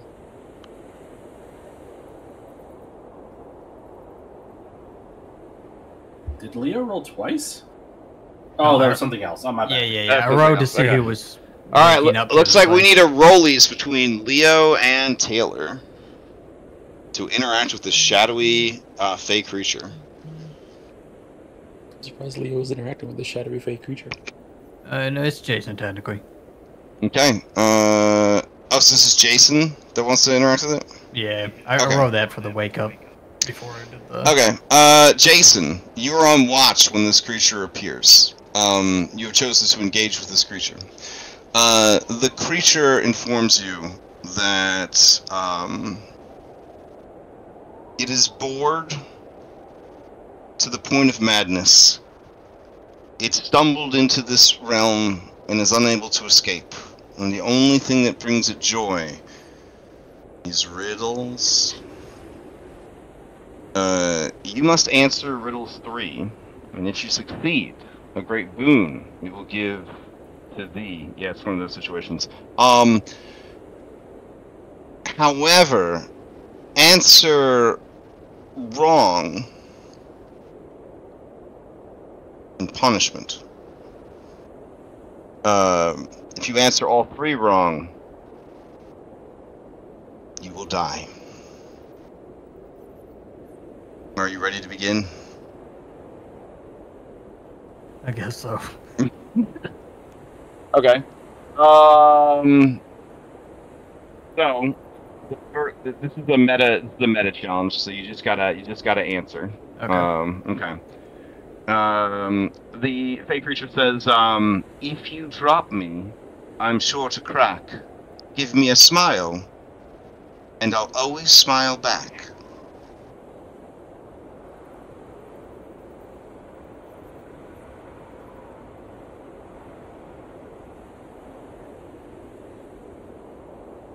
Oh, let me get rid of this windy music here. A mirror. All right. The creature says, now the pressure will be removed, knowing that your life is no longer forfeit.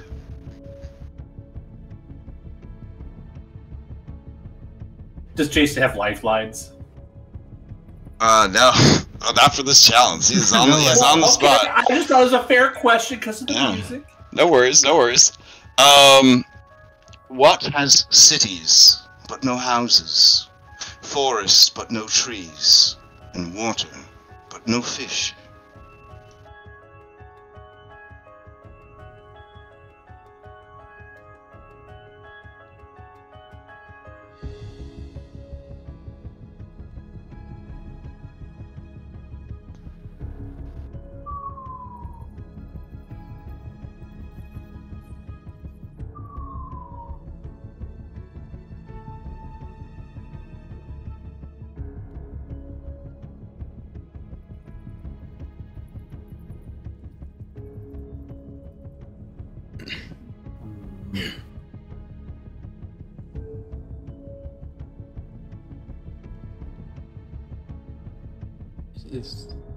Hello? He's thinking. The creature shakes its head. Its body just distorted shadow substance. Its eyes, 2 bright white dots floating in the mass that at one time may have resembled an elfin form. It's you gain defeated until the next long rest after arrival. Okay. Which is rough. Alright, it says, now you compete for your own mind. Your life assured, but your prize denied. The cost of making only the maker knows. Valueless if bought, but sometimes traded. A poor man may give one as easily as a king. When one is broken, pain and deceit are assured.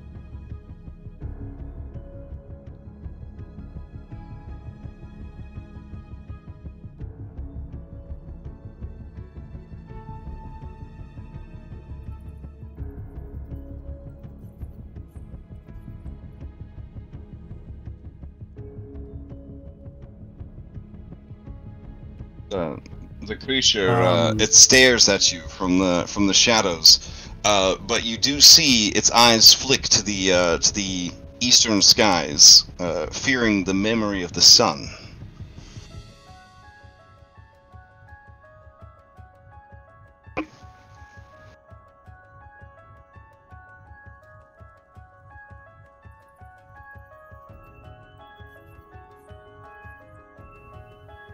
Yeah, no, you give me a different idea. Oh, what?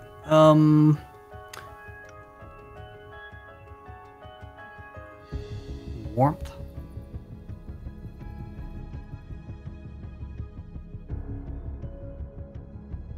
Alright. The creature closes its two white orbs that are its eyes. It shakes the trailing shadows of its head, and it says, disappointing, but I thank you nonetheless for giving me a respite from the madness of my boredom. And the creature fades back into the shadows. Great. One of the natures of these creatures is they will never tell you what the right answer was supposed to be. Yeah. Da, da, da. Yeah, I guess you could Google it now. Oh, map and maybe. It was map was the second one and promise was the third one. Promise. Okay. Oh. Yeah, I was thinking truth. I was thinking Spirit spirit. idea. I'm so happy I didn't get that. I'd be. I'm so bad I'm at so riddles. mad I didn't get it. I would have nailed it. I know. I'm good, horrible at riddles. Cool. All right, let's see. Let's continue our journey. All right, so you guys set out on that second day, question mark, of your journey, and let's see. All right. Ooh. Okay. As you are traveling, you find some Vistani. And they are Vistani that you know from Serapul. You are greeted warmly. And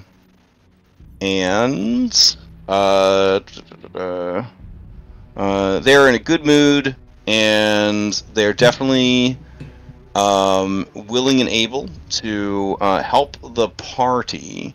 All right.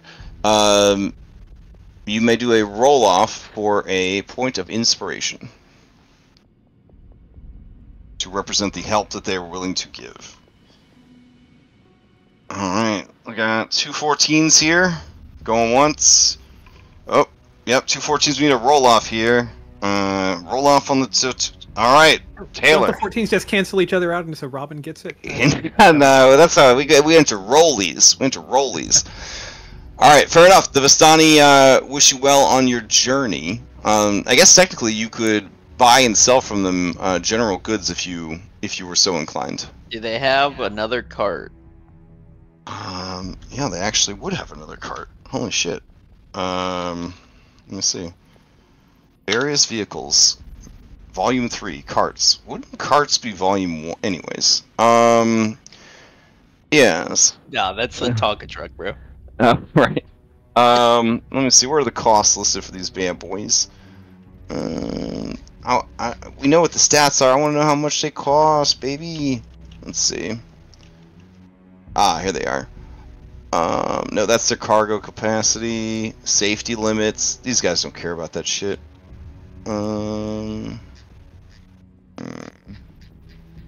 Maybe the carts already have a price listed. I think it's only like 35 gold or something. It's not a very big document for me to not be finding the cost of this cart. Let's see.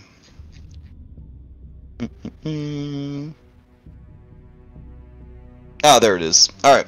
A light cart. Yep, they will sell you one for 15 gold. Or, this might be the time to upgrade to heavy cart. When oversized loads are hauled, a heavy cart may be warranted. Heavy, common carts are little more than flatbed 4 wheels and a simple side rail to contain the cargo. 25 gold. Anybody? Let me see How much for a wagon? Oh, what's a carry capacity?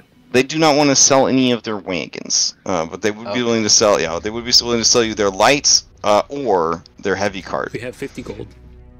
Heavy cart can hold 1,500 pounds, but it does require 2 draft animals or 1 an to carry to pull it.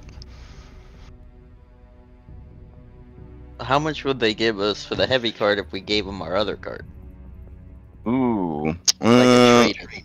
I think they would take, because they're NPC merchants, they'll take 8 gold off the price. They'll give you 8 gold for your old cart that you could put towards your new cart. Do we want to do heavy cart? I mean, having 2 carts really came in handy, though, you know what I'm saying? That is true.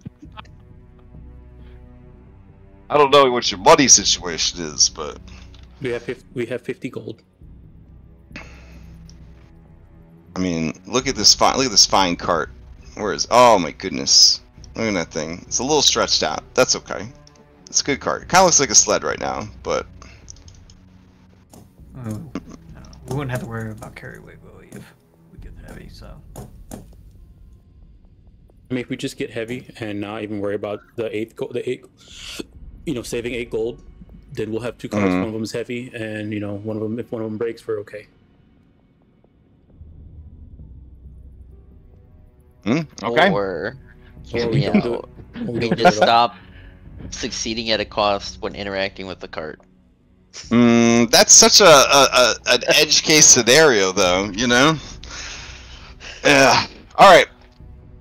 You marking off 25, and I'm giving you permissions on this fine cart. I mean, yeah, if everybody's okay with that. All right. What's the name of this cart? So the one that broke... Cardi McFartface. No, Cardi McFartface? Okay. Cardi the cart is the one that broke. We're the same one. Cardi McFartface Mach 2. No. That sounds like bad. Right now we still have. Right now we have Rough Rider and right now we have Rough Rider, and that's still working. And Cardi was one that got blown up. That you blew it up.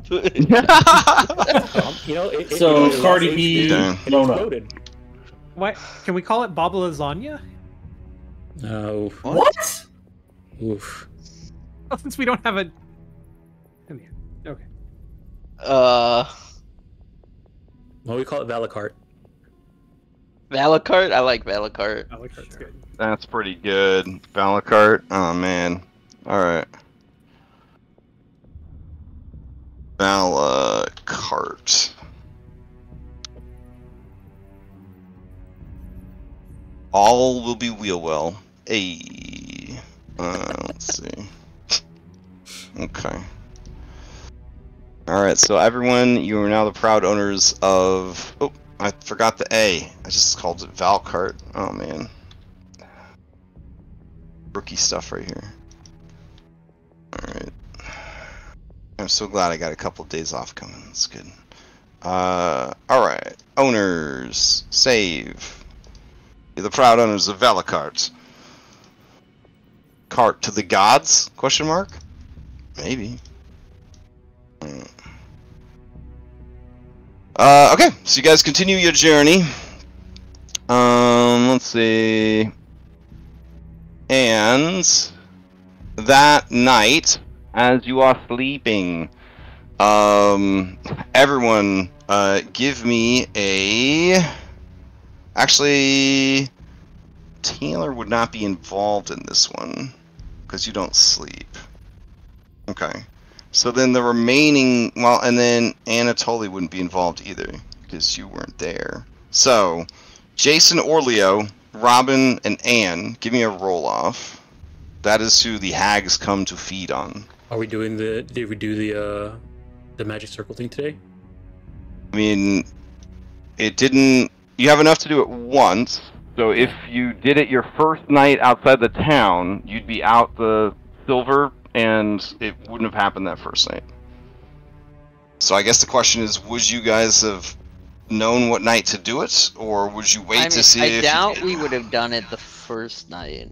Right. Because like, you know, we weren't even sure if it was still gonna be a problem. Yeah, I would say see if they're nibbling, right? Which they are, and now you know that it might be worth doing next time you go to sleep. Does that make sense? Yeah. D10. Yeah. All right.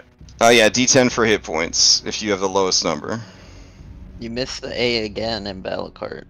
Oh, did I? Damn. Okay. Oh. It's yours now. You guys can fix it. No, it's just the token name is wrong. Oh, okay. All right. We got to fix it, you know, at the source, the prototype. Okay, that's on you then. All right. There we go. Got it. All right. So who had the lowest roll? It looks like Dom. All right, Dom, give me a D10 for max HP loss. All right. All right, 3. That's not too bad. So instead of 32, I'm at 35. Okay. Let's see. Then the next day, you guys are very fortunate, and you find 90 gold worth of rare herbs. So you can just put red. They are an assortment of colors. Since nobody is doing like herbalism, you could just put them down as like a trade commodity. Unless you are doing herbalism, then I could roll for them between sessions. Anatoly is not doing herbalism, but he would like to investigate to see if these could be used in cooking.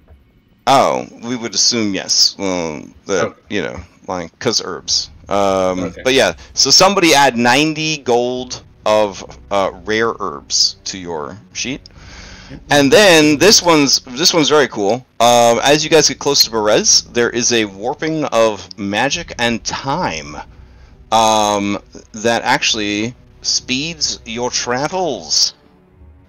So not bad. Go ahead and give me 2d4. I'll take the first 2d4 I see. Okay.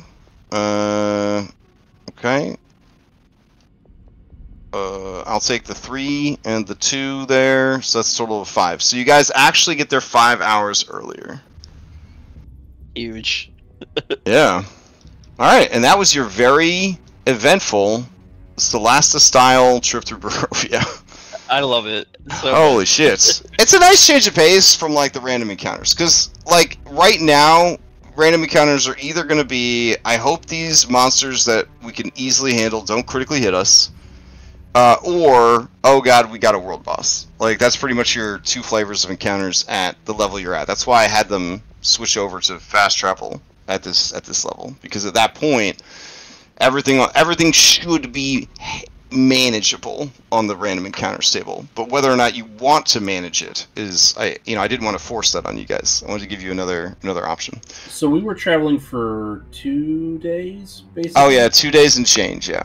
Okay, and then how much food does Anne typically eat? Is it like I already took 8 rations a day? I already took yeah, she does her rations because she's so okay. big. She does her own. Okay, well, Anatoly would because of the thing I ate. I'm the same as everybody else now. Oh, that's right. The heart. Yeah. Yeah. So 2 days, 20 rations. Okay.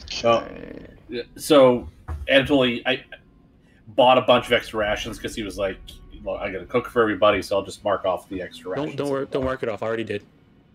Okay. Off of in that case, should I just move it to like purple pouring services? Yeah, if you don't want to carry it on your character sheet, yeah, you can put it in the cart.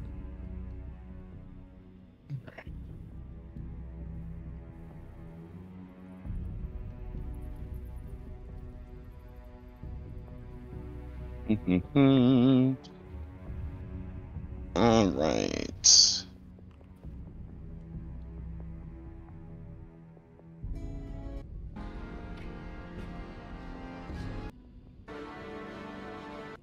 Okay, so let me grab this music. I tried sending it. Did anyone get a pop-up, or do I just need like manually drag and drop? I don't think you can send to the cart because no one's there to accept it. I see it on the cart. My bad. I accepted it. Okay. Oh, thank you. Oh, Crash is the cart. Apparently. Matches everybody but us. Yeah. My motivations right now is the cart. I'm scared. I'm very scared right now. So After see what happened, Cardi B. Well, it's more that you're going into a swamp. There's no roads. It's you've been dragging it along the riverbanks this whole time. It's been a whole thing. Damn. And they're also a heavy cart too. You know, they might sink. You are the first group to reach Berez. As such, I will give all of you 1 DM inspiration. Awesome.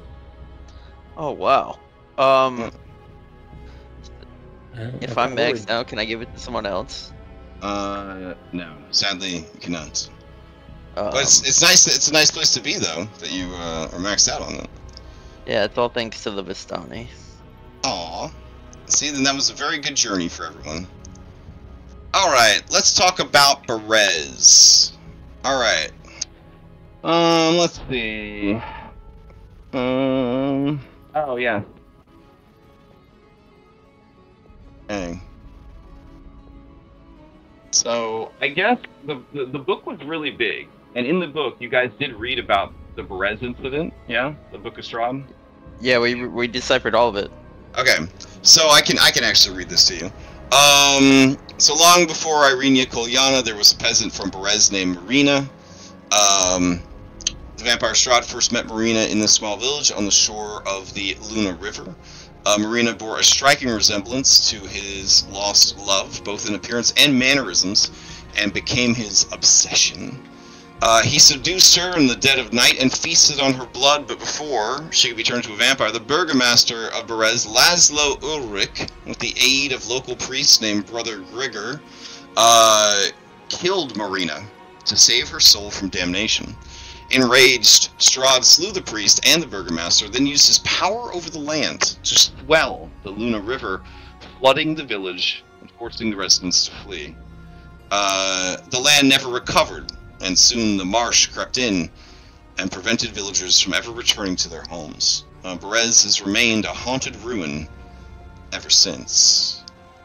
And there's a quote that you recall, I had nothing left to give but my own life's blood, but it was hers to take. She would at last be my bride.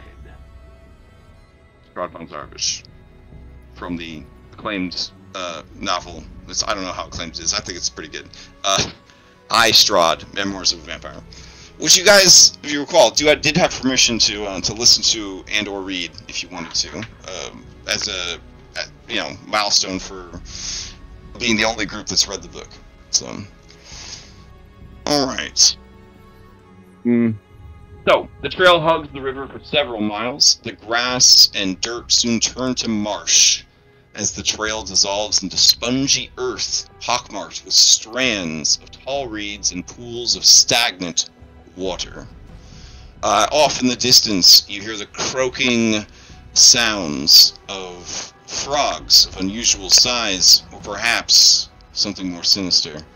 A thick shroud of fog covers everything, clinging, reminding you of earlier days in Barovia, when such things would hunt you in the night.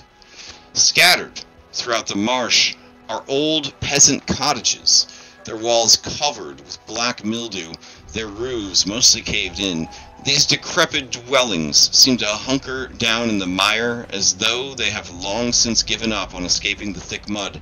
Everywhere you look, black clouds of flies dart about, hungry for blood. The fog is much thinner on the far side of the river, where a light flashes amid a ring of standing stones. I don't know how you're seeing all the way across a 1 mile river in a fog, but that's what the writers had. But yeah, I guess, Robin, your keen seeker eyes sense across the river, which is, say, on the eastern side of the river, is the Circle of Stones. Very nice. Except you're on this side of the river, so well, not as nice. Alright, let me see if I've got some cool shit to show you with Berez. What do we got here? overview of Berez. Thinking about it. Floating up. It might do it. Oh, okay. Yeah, I could. I don't really know what this shows you, but yeah, hold on. Maybe there's like a cool scene I could show you instead. I mean, you guys know what a swamp looks like, but here you go. Swamp. I don't think we have vision of the scene. Is it? I'm still loaded for I me. just don't think it's. Yeah, I just don't think it's loaded yet. There we go. Oh, okay, there it is. Ooh. Yep. Yeah, a lot of flies, a lot of bad terrain. It's going to be real rough getting them carts through here. If you're familiar with the death of Atreus the horse, the same thing may happen to your carts. Your DM did read a few things from the DM's guide, most especially quicksand, which he's a huge fan of. So, and it happens more than John Mulaney thought it would. Just saying. Or maybe as much as he thought it would. When you're playing Dungeons & Dragons. Should we find a place to store the cart and go through? Basically, in this outdoor dungeon, you will have to account for the carts everywhere you go and in every combat, which could be tedious. Doesn't mean it's not, it's not possible. Anything's possible in Dungeons & Dragons, but it is something that we'd have to be more mindful of, because there are places where if the cart went, it could get stuck or lost.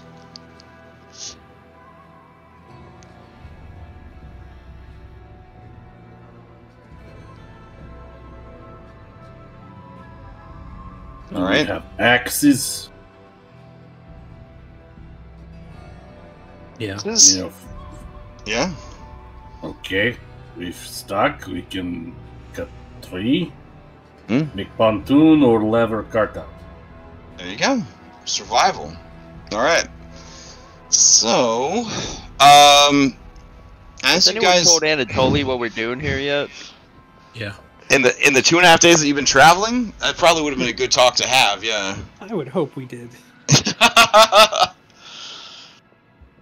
Yeah, probably in the first 2 days, Jason would have, told him that, small change of plans. Mm-hmm. Okay. We have to. Our client wants us to go to this swamp and kick out a. Thought you client. Other client? Yes, different client. So I get paid double.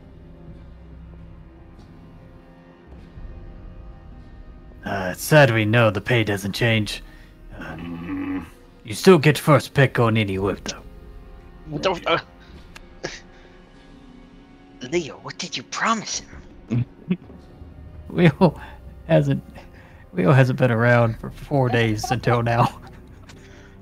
He's after this. But this is not Amber Temple.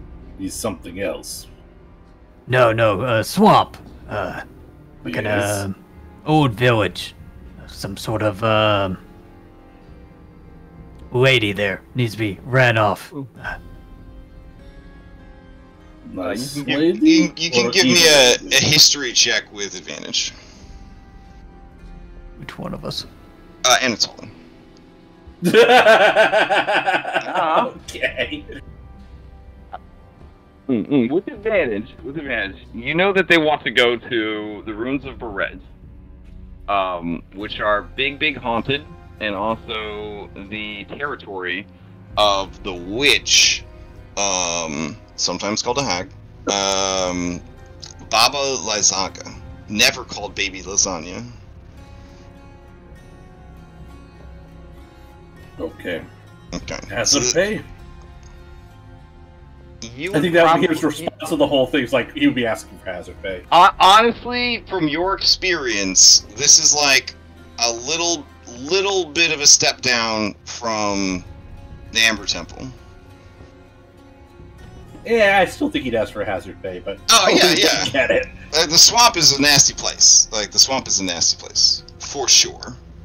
Oh, in that case, he's gonna have Vera out with the bayonet fixed. Like he's ready. He's ready to rock and roll. Okay. Yeah, heads are paid. Well, I have some extra bullets here. Maybe we could work out something with that. Like, do you like musket bullets or like Wayne bullets? Oh wait, you've got the rifle. Okay. Yeah. He's got Leo's rifle, which he doesn't plan on using, so of course he'd. Well, I mean, hold on. I know it's Leo using it, but I still kind of feel like it should. It's like it's Chris's or Henry's rifle. I'm talking about the pepper bullets, like the stuff from the Thunder box. He doesn't assume you can use the rifle bullets. I forgot about those. Got it. Yeah, because we picked up some of those, so. Okay. Also, Crash, I'm assuming that because it's like I'm rolling 2 dice worth of damage, I'm using 2 bullets per shot with the blunderbuss, or is it more than that? Okay. Yep, it uses shot faster. Yep. Okay, that's what I figured. That's what I calibrated for. I think it actually in the description tells you with spread how many shots it uses. I want to say it's a pretty decent amount.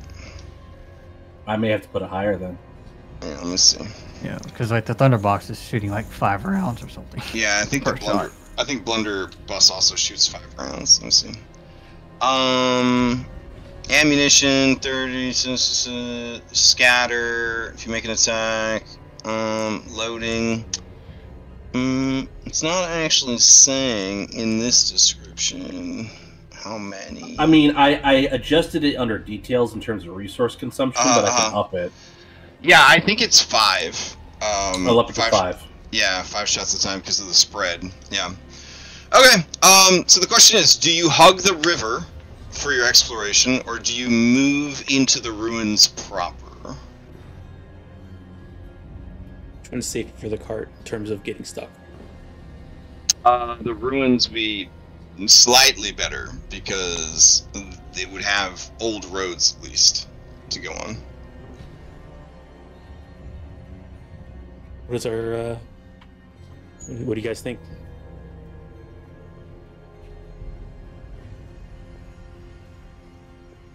Yeah, so your options right now are to follow the river east of the town, and so skirt the town, go into the town, or head west and try to go around the town through the marsh.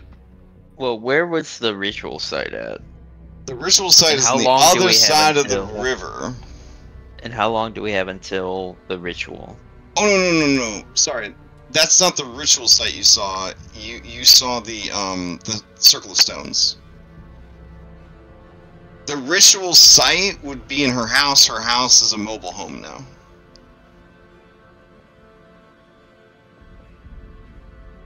Yeah, we knew that. Yeah. He like walks on chicken legs or something. Mm-hmm. Yeah. Oh, also, a raven would land on this rock, and then turn into a were-raven. Here we go. And address you guys. Is it a were-raven that we know? Yes, it is Muriel. And so Muriel would appear. She says, I'm glad I caught up with you. I have information I can share if you have time to listen. Of course. Yeah, we got here early, so. Well, tonight is the night of the new moon. This is when she will beseech Mother Night to give her the power that sustains her. Her heart is restless and on the move. I lost track of it. I could not risk getting too close. Her paranoia and obsession with ravens has become very, very dangerous. She has taken many of my people hostage, and many more of the birds in our service. She collects their blood, and the blood of goats. I believe this blood is a part of the ritual.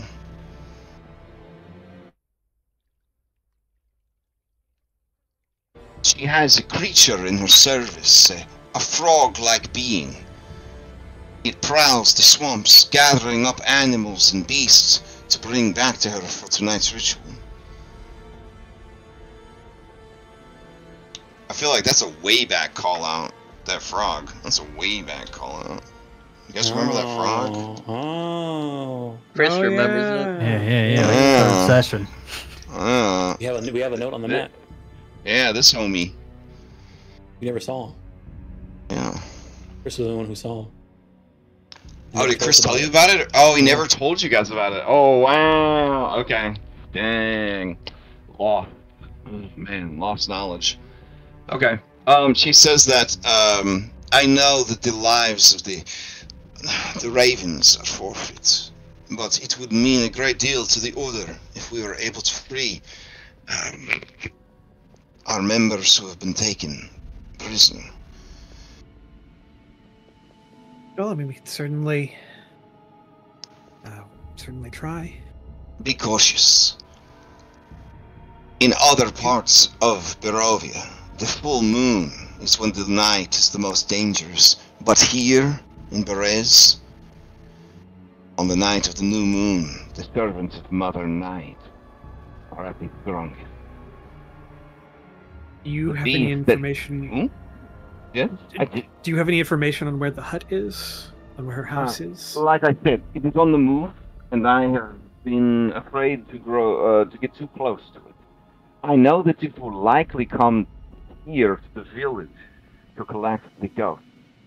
If the frog creature does not come instead. Though if the frog creature comes, we could always follow it. Yes. But be warned, Berez is a haunted place. There are many ghosts. Like ghosts that we would have to fight, or ghosts that are just kind of like... She makes sure that none of you are playing Aarakocra or Awakened House Cats, and then she says, but you should be fine. Yeah, Robin, we just, stay in a house or something. Sure, yeah. No, the ghosts are... They're in the ghosts are everywhere. So, many people died when the Dark Lord cursed this place.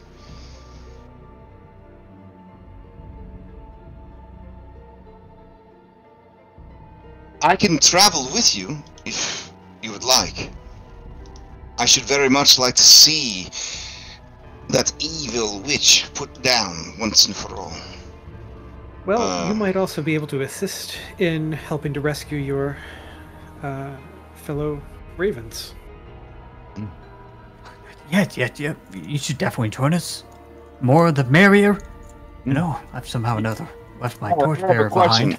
Oh, did you leave your torchbearer behind? I was going to ask, did you bring him with you or no? I don't think he got brought with, since I've rolled Jason the last 4 nights.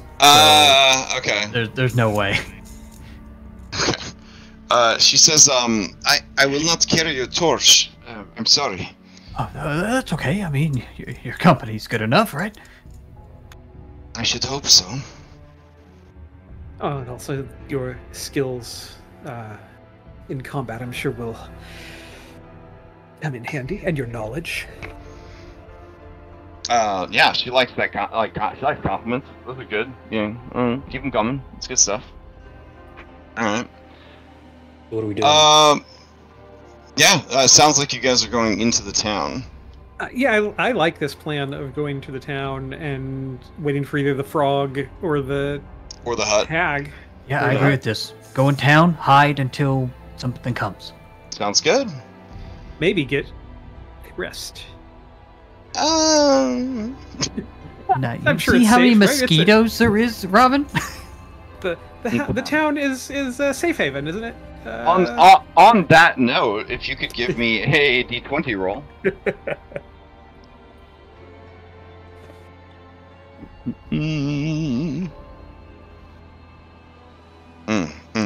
Okay. So you start heading towards the town, and I think I got some cool maps of that. I don't know if we got like a cool intro or not, but let's see.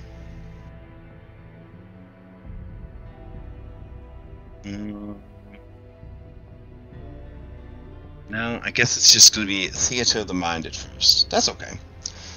Alright, so as you guys head in, the roads are difficult. The cart moves slowly. What pavers are left of the road have mostly been tilted to make it harder to use the road. There is sort of like a fork in the road that goes left and right. Right away, as you survey the ruins, you see scarecrows, obviously made from swamp vegetation and humanoid corpses everywhere.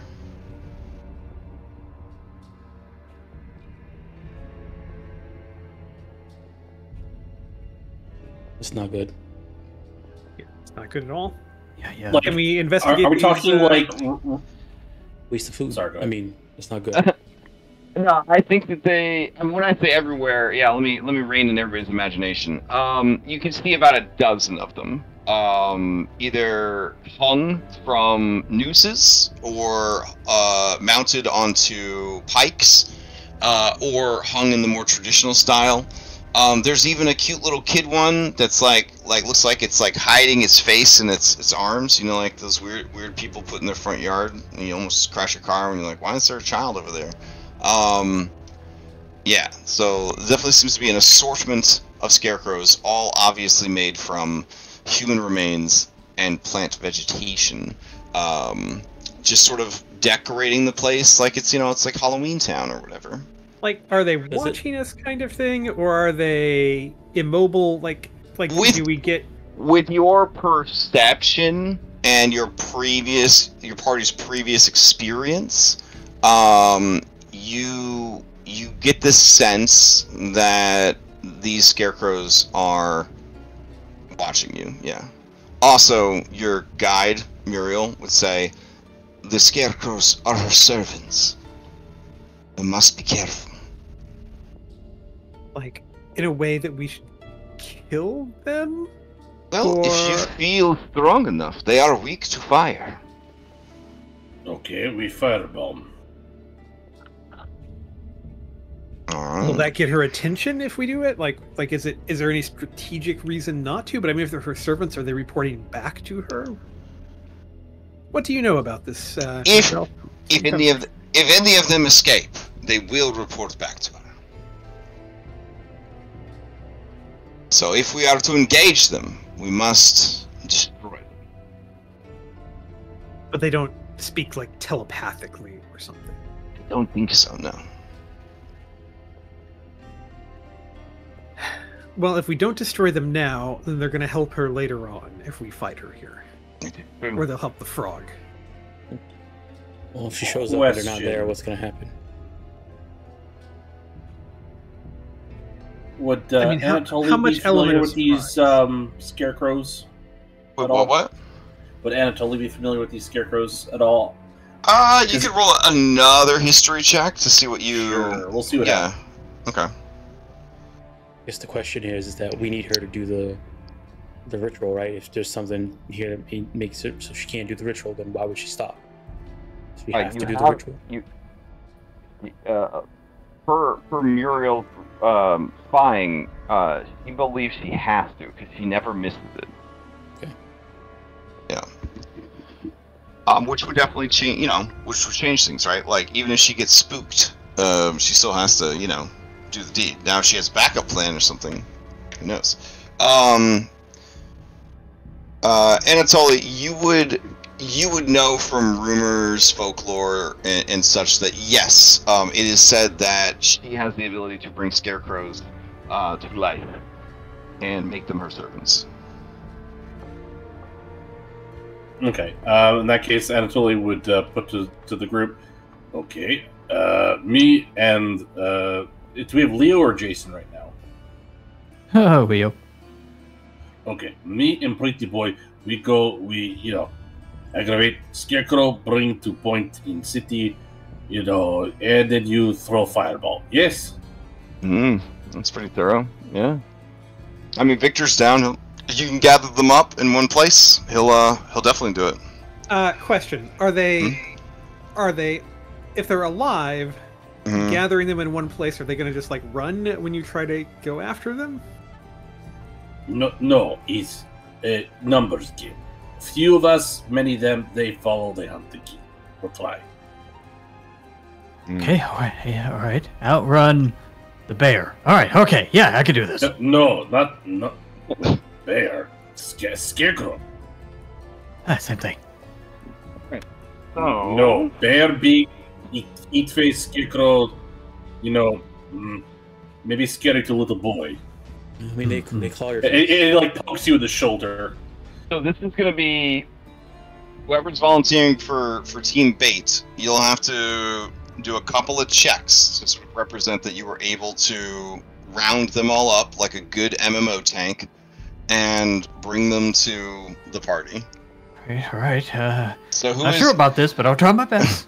So checks that would be good for this would be any sort of performance to kind of get their attention.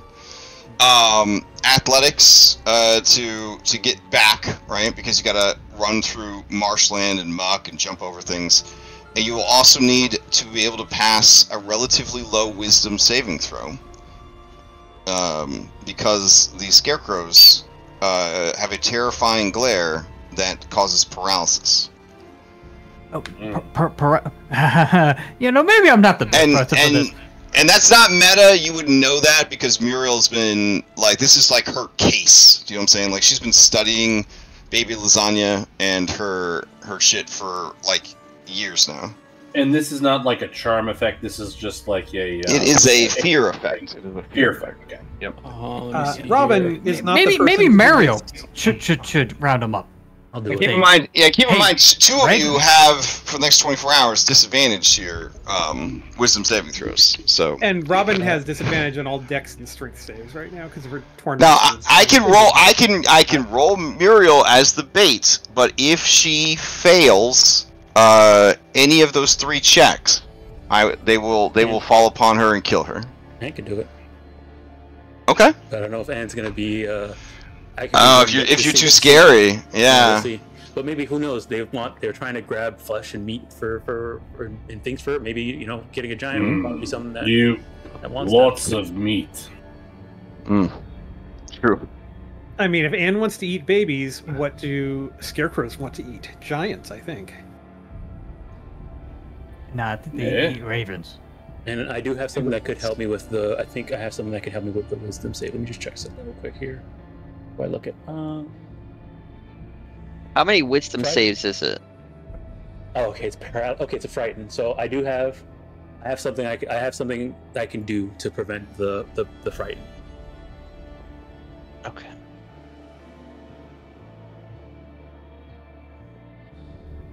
I give you the thumbs up. Good luck, Ed. Okay, so Anne's gonna go. All right. So are you going to go as is, or are you going to take any precautions to make yourself look more vulnerable? Because you're currently a two-headed giantess. Yeah, but a two-headed giant who's missing an arm. Is invisible. And I have a prosthetic leg. Okay. And two-headed. I don't know. And I'm not wearing any armor or anything like that. Okay. Oh, wait. We give you like babushka, head. Make you less height second head. Blanket overhead. Hiding the second head, so then you just look like a big, deformed woman. Are you okay with this, Anne? Hiding who you are? I mean, with her 5 charisma, yeah. I mean, that's okay. That's kind of it. Yeah, that's kind of her. Right. Oh, we are such a pair. You have 5 charisma, I have 6. Muriel says the best place to set off a fireball that you wouldn't catch pockets of marsh gas or trees, plants and ruins ablaze would be near the goat pen in what used to be the center of town. So, Anne, you would basically just get the attention of 1 or 2, run from them, and then make a circuit and bring everything back to the center of town. The only other person who's probably better at running is than Anne is Taylor, but I feel like you don't have the wisdom saves right now, so yeah, I could do it. Should be fine. Well, I could balance out if it's just one wisdom save, I could use inspiration, but it probably depends on how many we're trying to rope up. Yeah, I think I could take care of it. Okay. By yourself, or are you coming with? Like the two of us, or are you trying to do this by yourself, Ann? Well, because I thought this was like a pair. Muriel tells you that they are ambush predators, so they're not gonna pick a fight if they don't think they can win it. They're gonna rely on their camouflage of being scarecrows.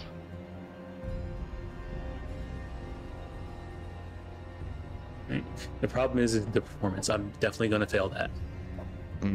Robin can come with, but you might have to like grab her and carry her if we need to run. Okay. But I can also survive the frightened thing. I have a thing that lets me just ignore it, basically. Yeah, if we probably both have the same thing. Yeah. All right. Sweet. I can't.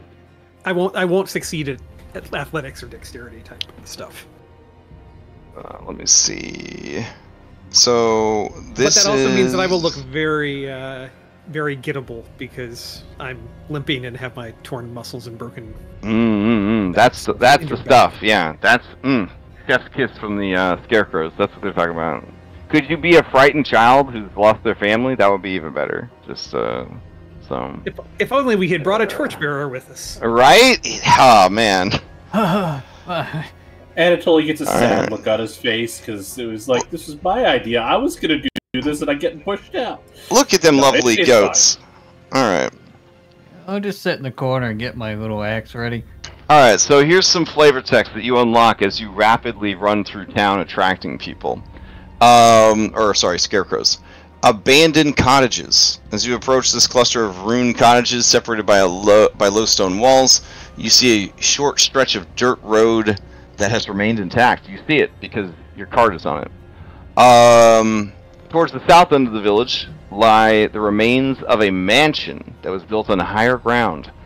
It has been reduced to a pile of stones and rotting timber. Empty arched windows stare at you. South of the ruin, an untamed garden runs rampant, surrounded by broken walls that are no longer able to contain it. East of the ruin, someone has erected a crude wooden fence, forming a circular yard in which several goats are penned.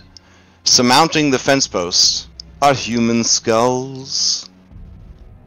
Ben, you worked really hard on this. Here you go. The goat in the background just vibing. Just vibing. More so than most goats are. Do these strike any special evil? Yes, all of the goats look like the goat from the movie The Witch. Yeah. But are they giving me evil vibes? Oh, no. My evil. Just the normal amount. Yeah, just the normal amount of goat vibes. So less evil than geese. You know what I'm saying? Okay. Yeah. Yeah, less evil than geese and hamsters. Definitely less evil than dolphin. But goat probably a little more evil than a cow. You know what I'm saying? Like on the alignment spectrum. But yeah, not evil enough to bother you. So mostly goat, just kind of a jerk. So. But all right. But adorable when a baby. Oh, definitely, and delicious. So, as you guys are vibing, trying to figure out what to do, and planning your routes, Anne, as it were, Anne and Robin, a ghost takes shape in the fog, assuming the form. What? Assuming the form of a giant of a man, his features mutilated, his entrails hanging out like frayed ropes. Despite this intimidating appearance, the apparition has a cringing light in its eyes, which I guess means they kind of like flicker a bit, like the bulb's going bad. And he says, "Why do you invade my home? Be gone! I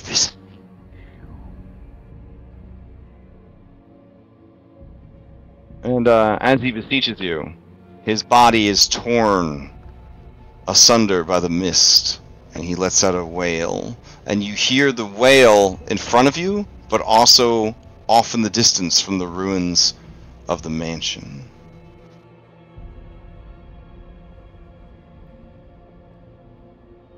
That's not good. Well, let's not go to the mansion. Yeah. We spent enough time in haunted mansions. I don't want to go to any death house or anything like that. This group has a strict no haunted house policy, and I respect that. All right. Okay. So I'm sure that's where the best treasure is here. I don't care. let me see that performance check. There are 12 of these bad boys that you need to gather up. I don't need 12 check though. I need because Robin is actually injured. Do I get any kind of? Can I have advantage or anything like that on the check? Alas, Anne's huge, intimidating size and the reputation for giants coming down from the mountains to steal Baby Lasagna's goats is going to counteract the fact that you are, by their assumption, her very weak human girlfriend or prisoner. So yeah. So it's going to be a straight roll. I do need, for the performance here, to fool these scarecrows. I'm going to need a DC 15. A failure doesn't indicate that you didn't get any. Much worse. It indicates that you only got some, which means there still would be some on the loose. So you definitely want to be able. You definitely want to make this one to attract their attention. Yeah, let me check how many fan spells do we have. 1. Oof. Use it. I use it. You got an inspiration for getting to Berez. Oh yeah, that's true. Yeah, we'll use that. I'll use that one. You could always roll. You could always roll and see if it's good, and then then use it. Yeah, that's the good thing about rerolls. Well, let me go ahead and roll because I have a +5. Okay. No, is it supposed to be me or? Well, you guys are working together, so you Robin can make the performance, and then she's going to lean on you for the athletics, I believe. Mm-hmm. All right. Okay. Yeah. So it's convincing enough. The scarecrows begin to follow you guys. You start to quote unquote freak out, Robin, saying loudly, that I think we're being followed. I want to go home. Please, get me out of here. And then your fear, like an intoxicating perfume, begins to attract more and more. You hear the rattling of their wind chime-like bones, the rustling of their grassy joints as they begin to tumble and slither through the grasses and ruins, following ever closer, more and more joining the pack. Their razor-sharp teeth and claws are revealed as sharpened bits of bone and stone, and the chase picks up in intensity. Alright, so I would need an athletics check. This would be a DC 15. Right. Okay, no problem. So, ducking, diving, avoiding obstacles, but then a pair of scarecrows move into a pincer attack, and that is where I need the will save from each of you to avoid paralyzation, and thus changing where the encounter will start and how everybody will laid out for it.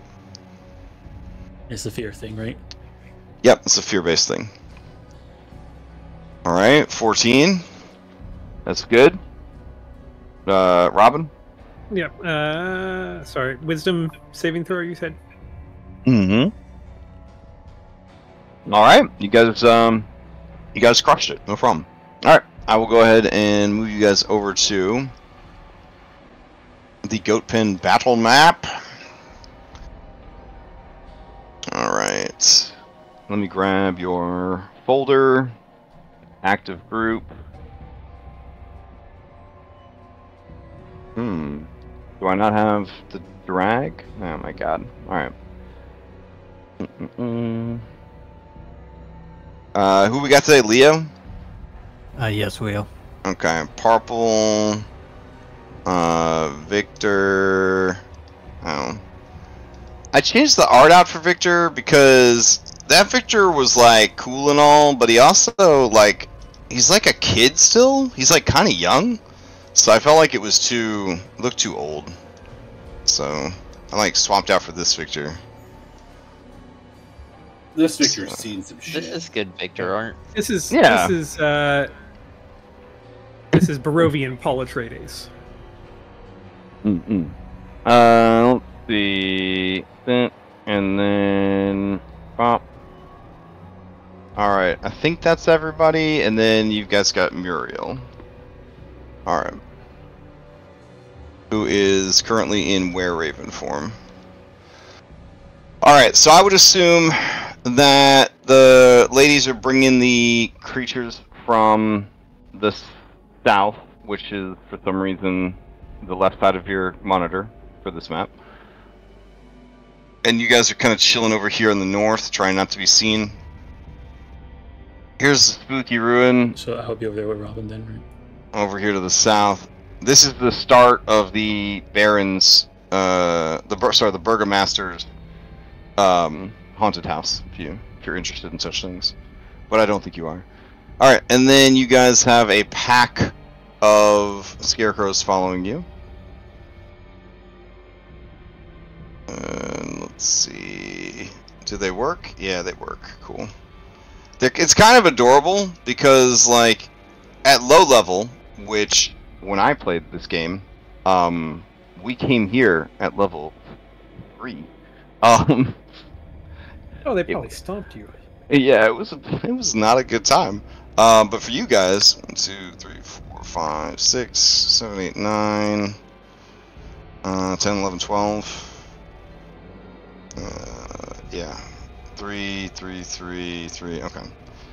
All right. So yeah, they are hot on your heels as we roll into initiative. So I guess you guys just have to win initiative, and then you should be fine. All right. Let's see.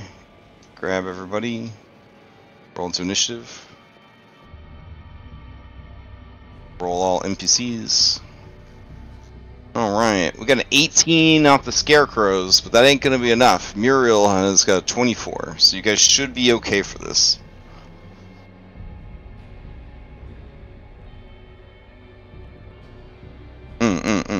Okay.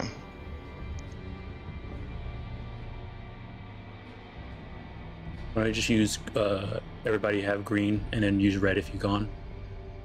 Oh, that's a good idea, because we got to do traditional initiative. Yeah. Okay. Alright, so Muriel is up, and she is going to... Well, she's just going to pass the Victor, because isn't that the plan? So Victor's just going to blow everybody up? You can get it. Well, you can get them without hitting us, yeah.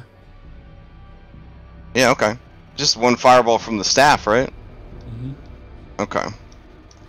Let's see. Staff, cast fireball, only take 3. It's a level 5 fireball for only 3 points. That's so fucking good. Alright. Damage. Oh, hold on. I think because he wants this to count really hard, he's going to use Scarecrow Straw on this.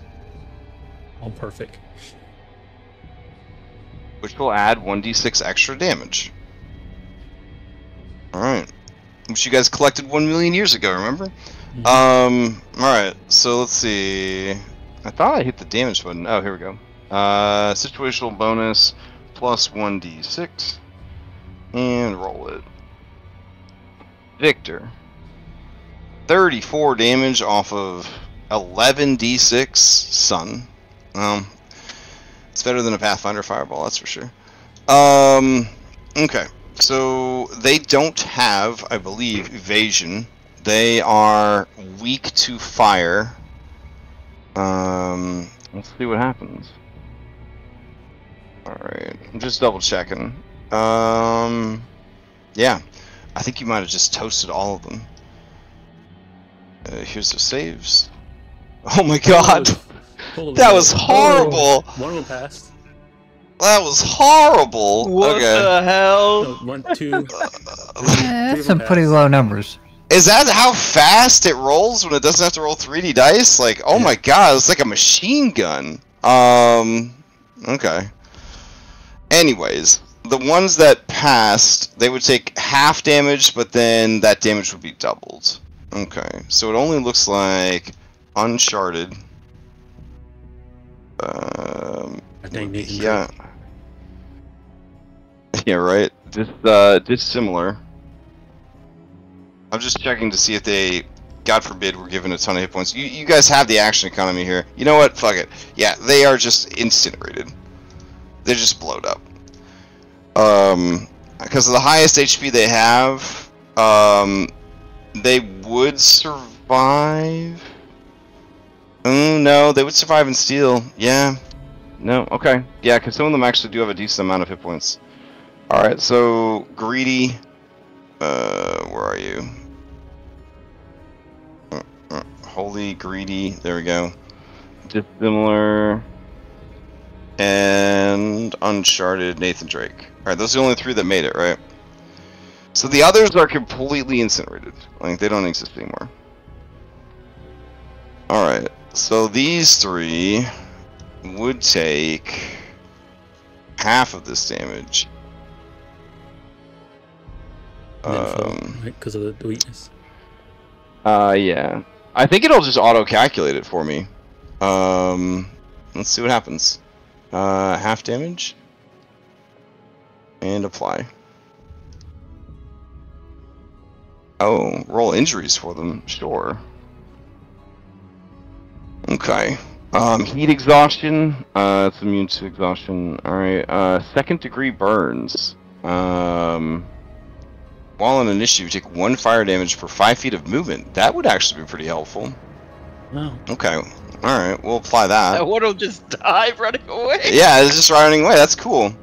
Oh my god. Apparently they took enough damage. Why is it still giving me... Oh, it's giving me, like, all the ones that died, too. Alright, hold on. Oh no. Okay. It really wanted to fuck Greedy up bad, apparently. Like, it was It's really right mad. up his toes. Yeah, oh my god. Like, he just doesn't... He would have given so many. Alright, hold on. I mean, last week and this week, I worked so hard to get our foundry working.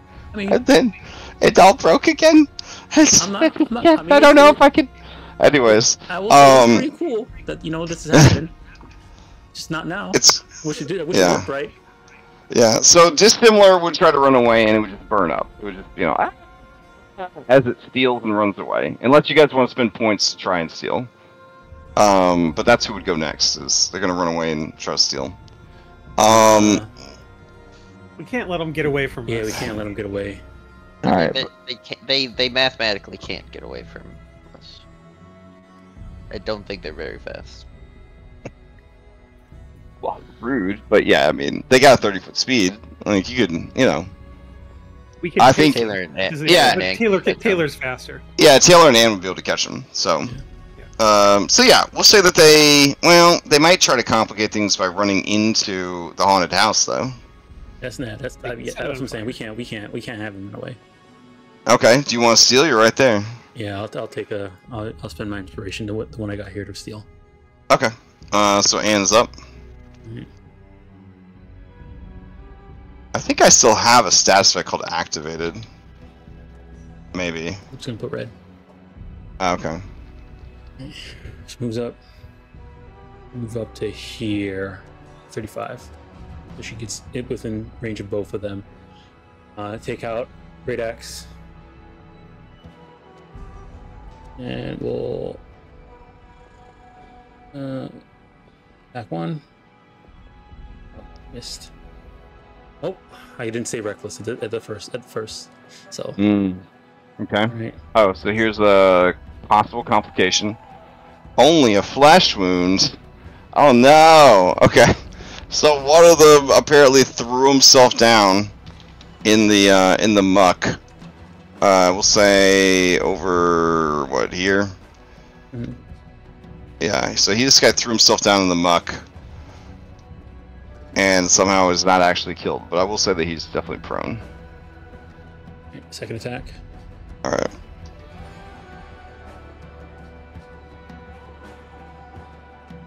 All right. Yeah, that'll do. That one is mashed up good, especially since you're using magical weapon. All right, and then bonus action. I'm gonna grab this. I'm gonna. Yeah, we'll grab this one. This one right next to me. Yeah. Okay. Yeah. Trying to find out where these buttons are. There it is. Oh no! All right, 16. Okay. With another complication, looks like. Yeah. Okay. Arcane flash. Hey, that shouldn't be bad. It happened after the fireball. We're okay. Yeah. All right. So this asshole shows up. Just to mediate. Okay. It's not going so well over there, but nobody can steal now. So Anne, you control the initiative. Did I fail to grapple against him? No, you did not. Even with a 16, you've grappled him. Okay. And then I'll pass to Robin. Okay. Robin, I moved some gear over to Purple, so so she's no longer encumbered. Nice. Which I did before while we were traveling. So she does not have diminished movement at this point. So she'll move over and she's going to attack. Let's try to attack.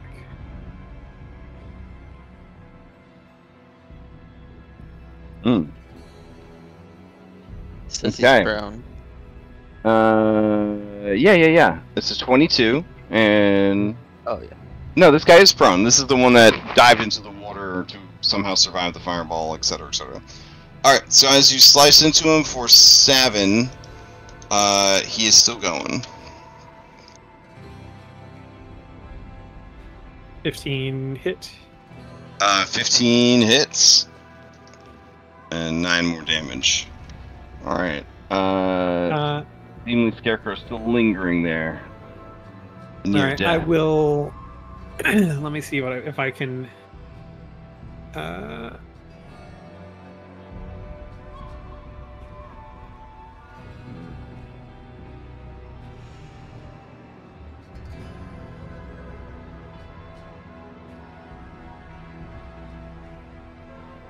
I guess I will...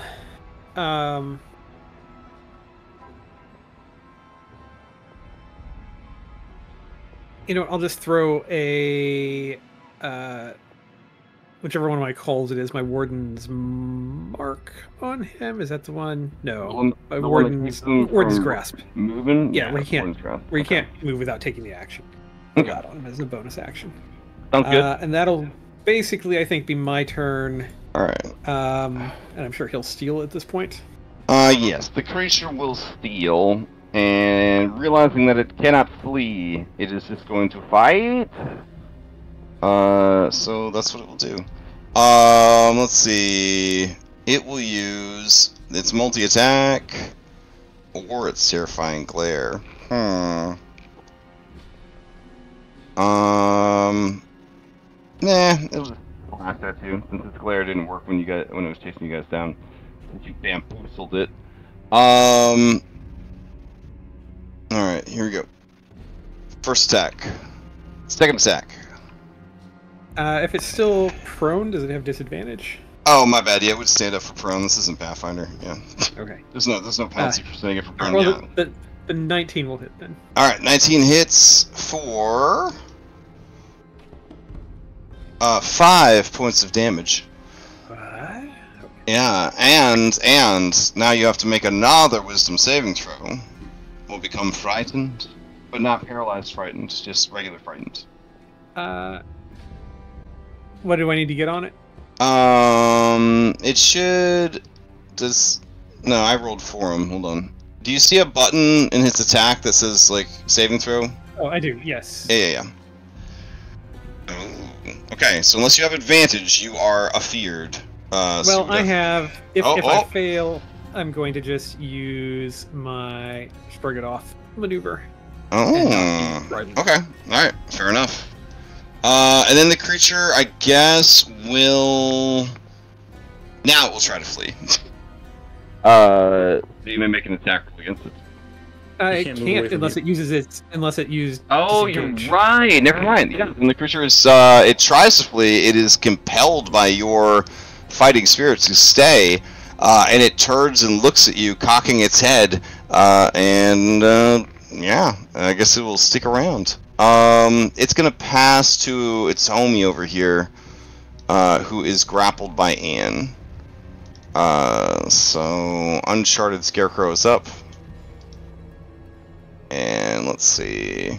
Yeah, I mean, I guess it'll just lash out at you, Anne. That's all good. Escape? But it can't fly. Yeah, it's grappled. You can't try to flee.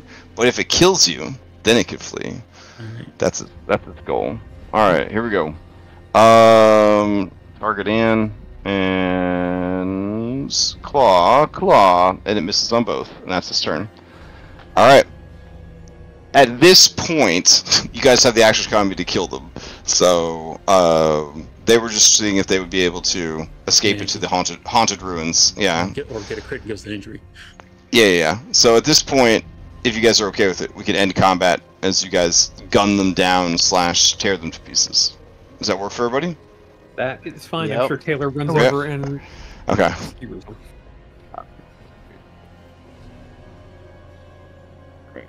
As combat ends, Victor approaches and goes to harvest scarecrow straw.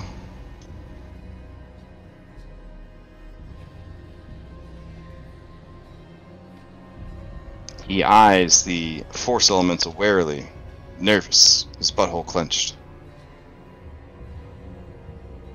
Does it last? How long does the force elemental last? Forever? Oh, well, yeah, lasts until the spell is cast. I think we're going to fight a wizard. Right? When we walk inside the thing, holding up this force elemental, saying, "Are you sure you want to do this?"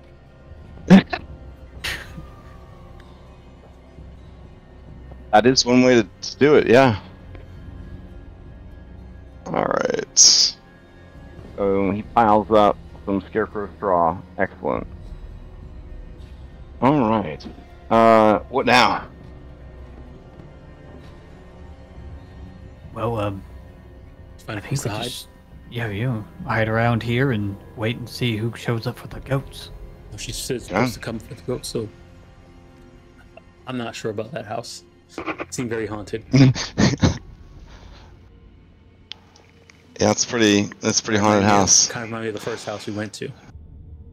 Yeah, I don't want to go in there. Let's hide literally anywhere else. All right, how about that bush? What if we just Kind of looks like a praying mantis. What if we just hang out with these goats? No, But I mean, look at all the cool places to hide, though. If you went into the mansion, it's a lot of good places to hide. A lot of good places for ghosts to kill us. That's true. With my five charisma getting possessed by a ghost, I'm okay. That'd be a hype fight, though. Yeah. I mean, the only places in cover is like if we put Though ourselves in honestly, building or my actually luck go over there.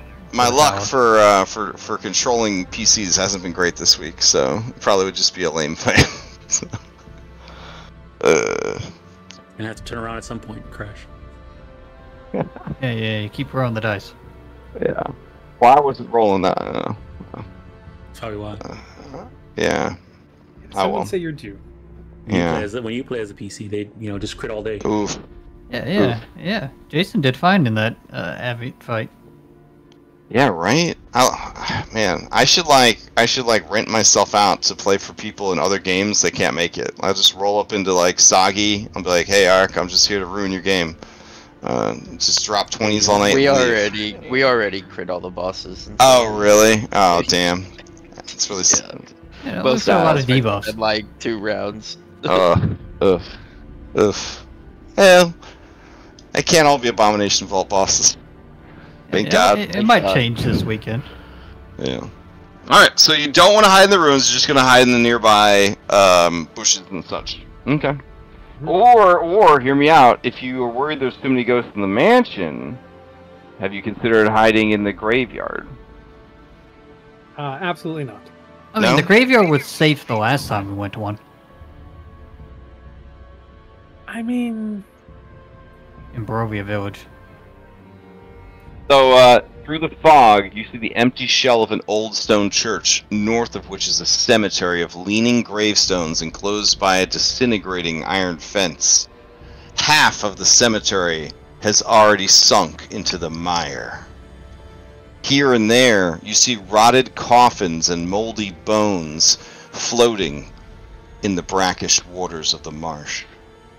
I just want to say, these out-of-focus flowers and stuff right at the front, those are really nice. Yeah, just in those camera settings. Everything that you do to a camera, IRL, you do to a camera in 3D space. Yeah, like it's the same, all the same settings and skill set and stuff. It's so neat. Yeah. It's fun. I'm very very engrossed in the set. Yeah. Alright, beyond, you see, kind of almost completely hidden in the mist, you see a statue of a woman off in the distance. You guys want to go check out the statue of the woman? Or do you just want to stay on mission and can't camp out the goat pen? Does it look like an actual statue or like an actual woman? Seems to be a statue. It seems to be a statue of a woman who is kneeling. But the whole area to get to it is like flooded. It's real nasty. I'm looking at like what time is it right now and how long do we have until the new moon? Since you guys got there early and you've been exploring, I would say that maybe 2 hours have gone by since you got here, so it's not even nighttime yet. Okay. It's be like 5:30, almost. It's almost quote unquote sunset. Robin basically doesn't want to do anything that could possibly injure us more before our big fight. Makes sense. With the super powerful boss. It's like it ain't like the statue's not gonna be there later. Yeah, we could do all this stuff after we know we met with dealt with when we're still alive at the end of the combat, we can always search around more. All right. So, as the sun is setting, if I could get group checks for stealth, that'd be great. Heading back to the goat pen. I'm assuming I have disadvantage because it's a dexterity roll. Yes. Yeah, that should have gone disadvantage too. Hold on. I think it does it automatically, but... Did that roll 2 or 1 for me, Crash? Just 1. I'll roll one more. So you have a... No, sorry. Roll. I believe I have advantage. Okay. Yes, because you are a dusk elf. You know, regular ass wood elf gets a similar ability. It just feels like it never. Either no one plays a wood elf or it just never comes up. Use it on Akon. I think the last wood elf I've seen played was Riddles. Yeah. Akon used it. And I think he used it.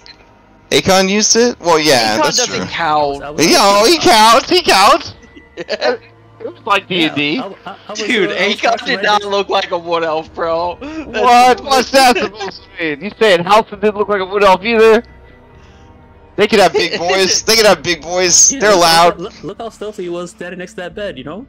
I'll be honest, 30 years of Dungeons & Dragons, I'd never seen a big boy wood elf. Then I had 2 of them in one game, with Halson and Akon. But still, like, stereotypes are meant to be broken. Like, muscle elf, bring it. That's fine. But those cowards, where was Muscle Dwarf? I want the dwarf from Dragon's Crown. Just in his underpants and nothing but like muscles and a beard. Where was he? I was denied. Alright, so everyone's grouped up in case a wizard wants to throw a fireball at you guys. So I love that. But you did really well on your stealth checks. Okay. Wait, what? Why'd you leave the group? Why'd you leave the group? What do you think? Come on, one fireball. You guys are level 9. It's like getting a slap on the back. It's like, hey, let's go. Alright, let's see. So, as night sets, I will have to adjust the lighting on the map. It is full dark, no moon, so it's going to be really dark. Some of you do have dark vision. The rest of you will just wait in the tensest fucking darkness of all time, I guess. That's a whole thing. Is it? Can you guys still see a little bit? Yeah. Just our token, basically. Just your token? Okay. Yeah. Oh, it might have exploration fog. That's why you could probably see more. Okay. Is my dark vision on, or is it just that dark? It's pretty dark. Let me see. If you can see anything besides your character, then you're probably... I can see just a little bit of the pin, it looks like. Oh. I can see everything, it's just super dark. Yeah, I can see everything, it's just super dark. Yeah. Same here. I'm not sure what vision it's coming from. Is global illumination turned on? Yeah, oh, that's what it is. Okay. Like, you can see through my token, right? Yeah, you gotta turn, there it is. That's there we go. Yeah, now everything's black. Alright, hold on. Black right there. They probably, yet again, changed how dark vision works and didn't update with your character. There you go. I got it. Alright, so is anyone else have dark vision, or just Taylor? So you're just waiting for Taylor to tell you what happens within 60 feet. Perfect. Perfect. Okay. No, but I feel like we would be ready to like strike some lights as soon as we're. Oh yeah, I could be on torch duty. Yeah. I can be the torchbearer. You can't be your own torchbearer. Yeah, it's like that Miley. It's like that Miley Cyrus song. He could write his name in the sand. He could buy himself flowers. He could bear his own torch. He could do all those things. Yeah. I'm unfamiliar with this song. That song came out, I think, after you left Earth. So I think you'll enjoy it when you get back, Leo.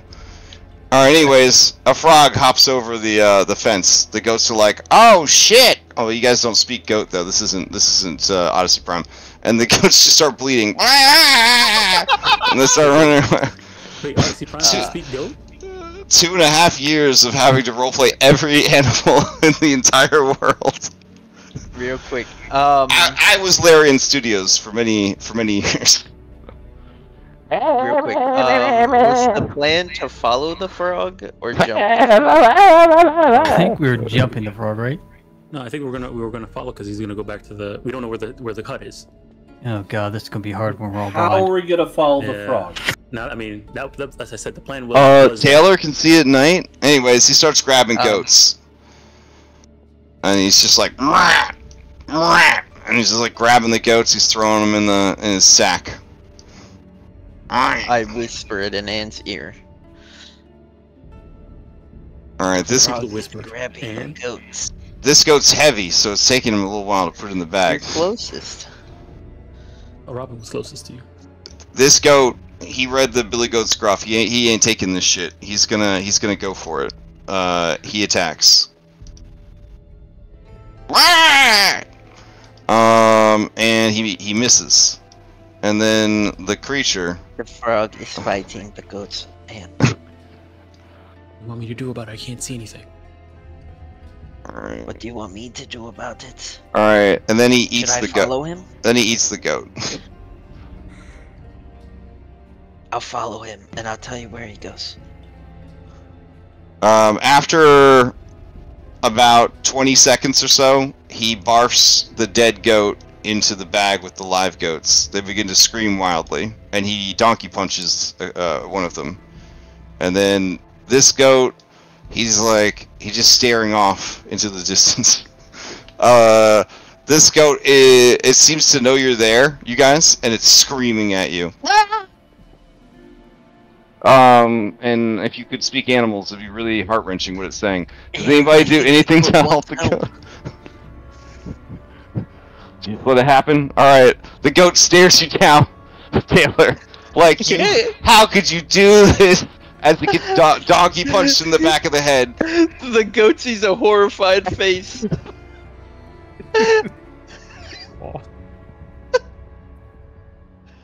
Alright, collects up all them fucking goats. Alright. Good job, dude. Good job. You got all those goats. Alright, so he's got all them goats. They're screaming. But they're not actually dead, right? Like, he just has them close. No. She has to sacrifice them for the... Well, one's dead. One of them's dead. One got eaten and partially digested. Well, that one was happening before, like, no matter what we did. So. Well, that one had the audacity to fight for its life. The others just took it. Which, for rowdy swamp goats, you'd think they'd put up a bigger fight, you know what I'm saying? But... I've been dealing with this for a while. Yeah. Yeah, they're like them little aliens from Toy Story. They're like, we've been chosen. Alright. The claw. Taylor is stealthing after the frogman. So stealthing in the dark. This is gonna be tricky. But you don't want to be the only light in the darkness, right? Well, only Taylor's following him. Oh man. Okay. Well, I told Anne, and Anne didn't tell me what to do. Okay. So Anne, Taylor has left. That's okay. That's okay. She said she was going to go follow her. She'll teleport it down the line. Yeah, Muriel says, I'll go with her, and turns it to a raven. And if Taylor needs, if something bad happens, because I can see in the dark. And you? Yeah. Like anthropes. Fucking anything that's not a human being or halfling. The whole world. Well, not this world, but Dungeons & Dragons land. Alright, so yeah, you begin to follow. So, the Banderhob is at home in this environment, and the Banderhob is actually quite stealthy itself. So, in order to follow it, I'm going to need a stealth from you, but I'm also going to need a perception. Alright, stealth is at advantage. Nice. Nice, okay. Perception. Okay, no problem, no problem. Alright, so as you are following it, it does get to a point where the water is more so than the land. So I'm gonna need you know what, I would accept an acrobatics check to show that you are like anime style, jumping from like one dead tree to like one piece of rock or something like that. Yeah, I think it's at some points you would almost slip and fall, but even like a 16 on a natural 2, I mean, you're just very good at doing this. You follow it for a time, and then you see it stop, and you have to remain within like 60 feet of this thing, right? So it's very spooky. Yep. You see an animated hut.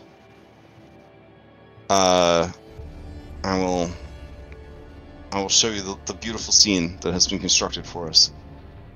Let's see. There we go. No, wait. That's if it wasn't there. Hold on. Here it is. It's a moving hut, you know what I'm saying? Like, you took it and you go back. It's not there. Alright, so you do see that there are adorable ravens trapped in cages. Yeah. The hut seems to be the lone beacon of light in all of this dark shadows. But Taylor, you didn't see the light until you were right up on it because of the thick clouds of insects and fog that seem to form a natural like hemisphere or barrier around the hut, concealing it. Okay. Does it look like it's planted, like it's not, like it's kind of like chilling right now, or is it on the move? Yeah, it definitely seems to be at rest, but you, with your keen senses and your previous knowledge, you do see that the roots occasionally shift, like a large beast kind of moving in its asleep. Okay. Alright. And then the Bander Hob approaches its bounty. Alright. Hold on. There's more. Let's see. You see a ramshackle wooden hut on the stump of what was once an enormous tree. The rotting roots of the stump thrust up from the mire like the legs of a gigantic spider. An open doorway is now visible on one side of the hut, beneath which floats the upside-down, hollowed-out skull of a giant. Oh, yeah. Let me grab that real quick.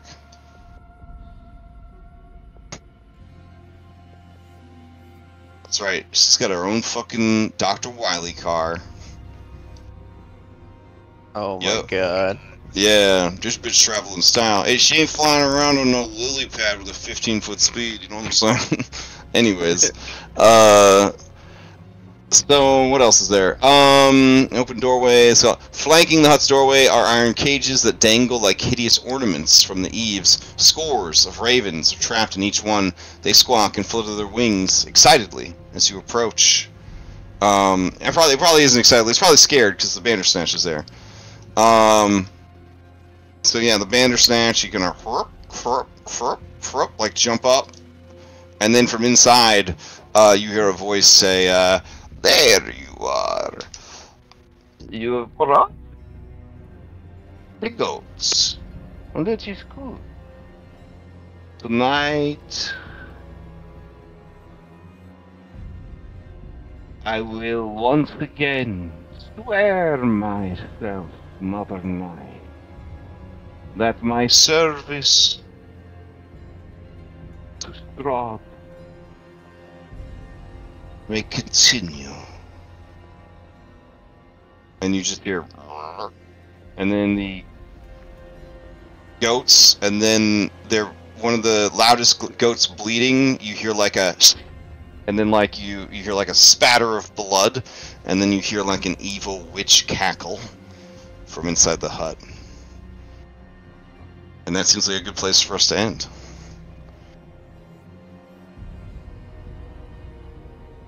Incredible. Good stuff. Whew. All right.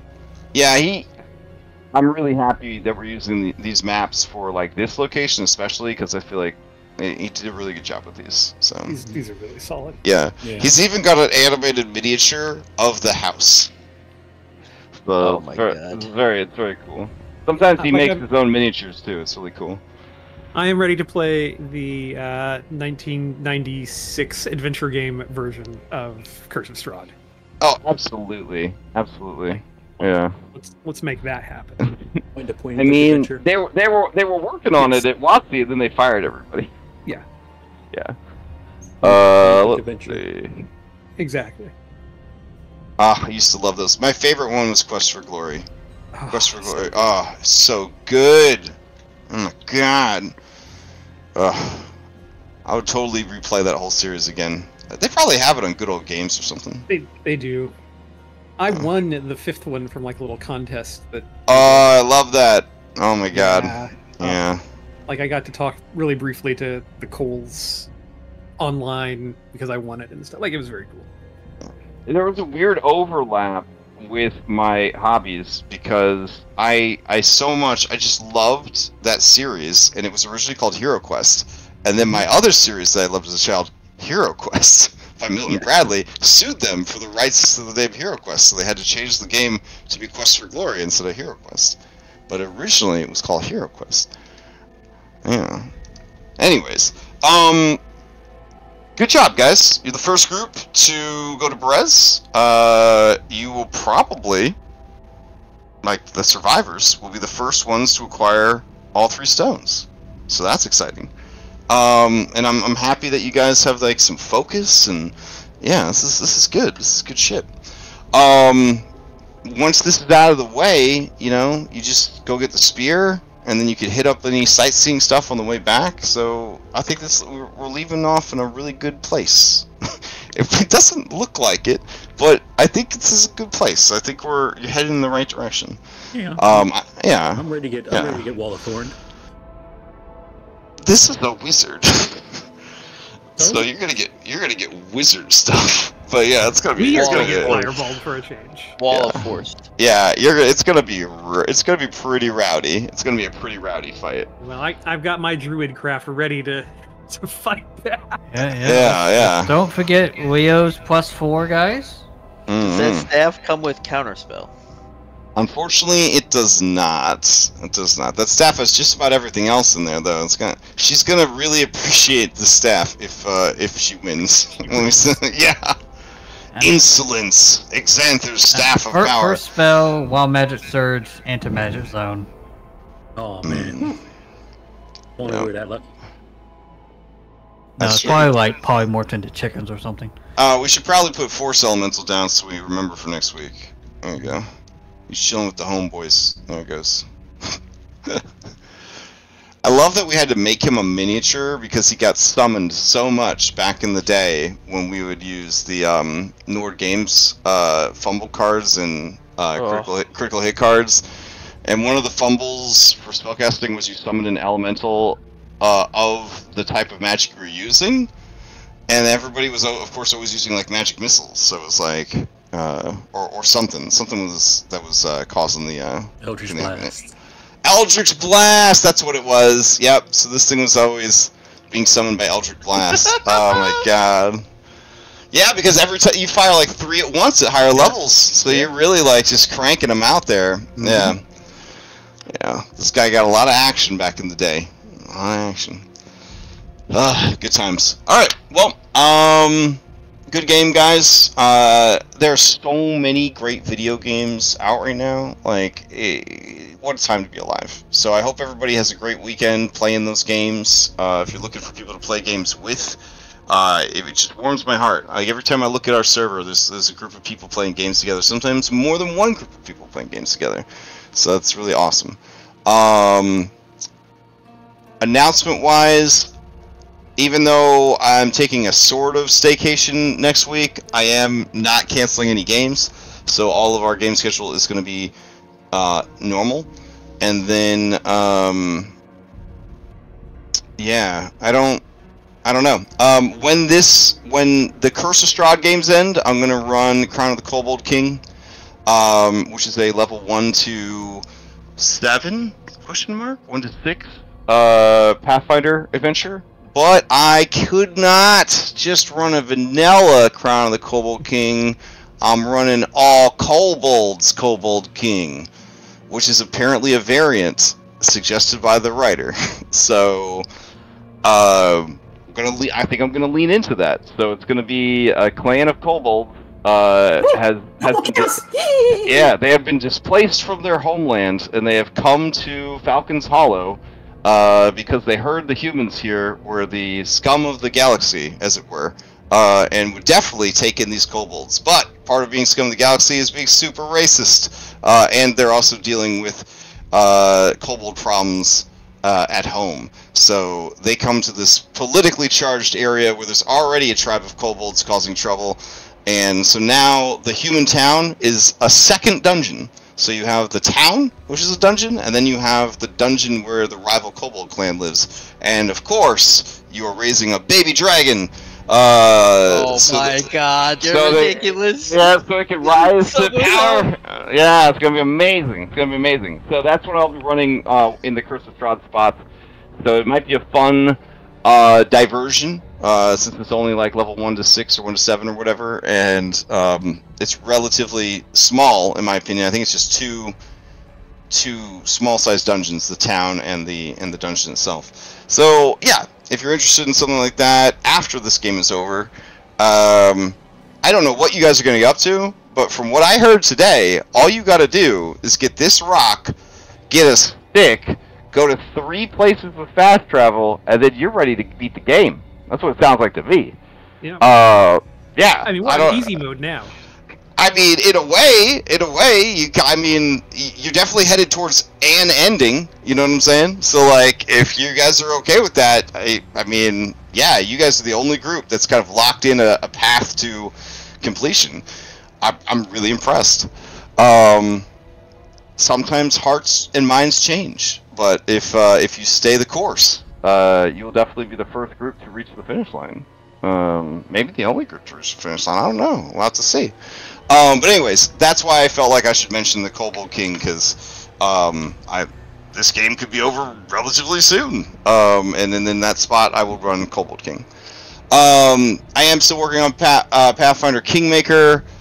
It is so much work. It is. I can't. It's just so much. I don't even want to talk about it. But I'm too far in to stop now. You don't need to it is. It's a sandbox, though. You kind of do. You kind of have to know. Crash. Right? It's an elephant. Just eat it one bite at a time. I mean, I prepped like 80% of Curse of Strahd before I started it, and I was very happy that I did. I could show up 30 minutes late for prep night and not worry about it, because the whole campaign's prepped. The worst thing that's happened in this campaign is Foundry. That's the worst thing that's happened. Anyways, does anyone else have any announcements before we adjourn? Speak for yourself. Go ahead. You love your new character sheet so much. I was going to say, Born from Ice Kickstarter, which if you want to play some prehistoric D&D with no magic, we are 97% funded. Ooh, need about wow. like just shy of $1,200 to finish funding. So we are like right there, basically. So yeah. Like in the next day or two, depending on how much. If we have another day like today, we'll be funded tomorrow. Yeah. Yeah, that's incredible. That's also a ton of money from 500 backers. Wow, that's great. Yeah. There's some people that really believe in this project you're doing. That's awesome. Oh, it seems that I have not backed it yet. All right, hold on. That's an easier link right there. I'll back it now. If I get a print book, will you sign it? I will. Do I get special? Like, do I have to pay extra for a signed one? No, I will 100%. I will 100% sign one for you. I'll just make sure it doesn't go through typical fulfillment. Okay, I got you. No, but I 100% will sign one for you, Chris. Oh, nice. Okay, all right. Let's see. Which one is the print? Okay, I see it. All right. Yeah, definitely go check that out. Sweet. I do have an announcement. Strength of Thousands. The players have voted, and we're going to actually move up Session 0 2 weeks early. So Session 0 is going to be April 2nd, and so the first session is going to be April 9th. And they're really excited, and I'm really excited too. I already have up to book 4 pretty much prepped. So, I'm ready to get started. And also, that also gives me ways to, like, whatever they do, I can make adjustments later on as I'm prepping the later books. See some stuff from earlier. This is good. So I think Red is going to be the one streaming it. So on April 2nd, Tuesday, you'll be able to see that. Also, considering Strength Thousand starting off in Tuesday, this Tuesday that we just passed, we finished Cyberpunk Red. Had the last the first hour is pretty much the last part of the session, the last session of the entire series, and then we spent the entire time reminiscing and having a rap party. They asked me questions about what was going on during the campaign and any things that they didn't come up, didn't like finish or didn't learn about, or decided it's not worth the danger to not get involved. So they learned all about that stuff. It was nice.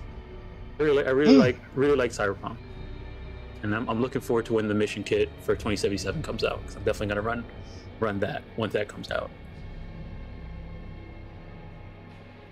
Hype. Mm-hmm. Oh. Okay. Anyone else have any announcements before we adjourn? No?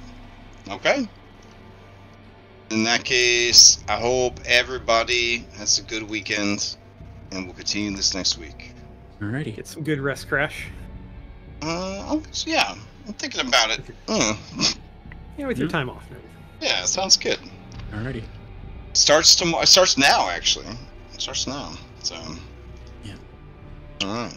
Definitely not going to involve playing Unicorn Overlord till 4 in the morning. That's definitely not. Yeah, definitely not. I'm definitely going to go to sleep after this and not be up. Oh, for sure, 6 a.m. Definitely not. Anyways, everyone's gonna go make healthy choices now. Good night.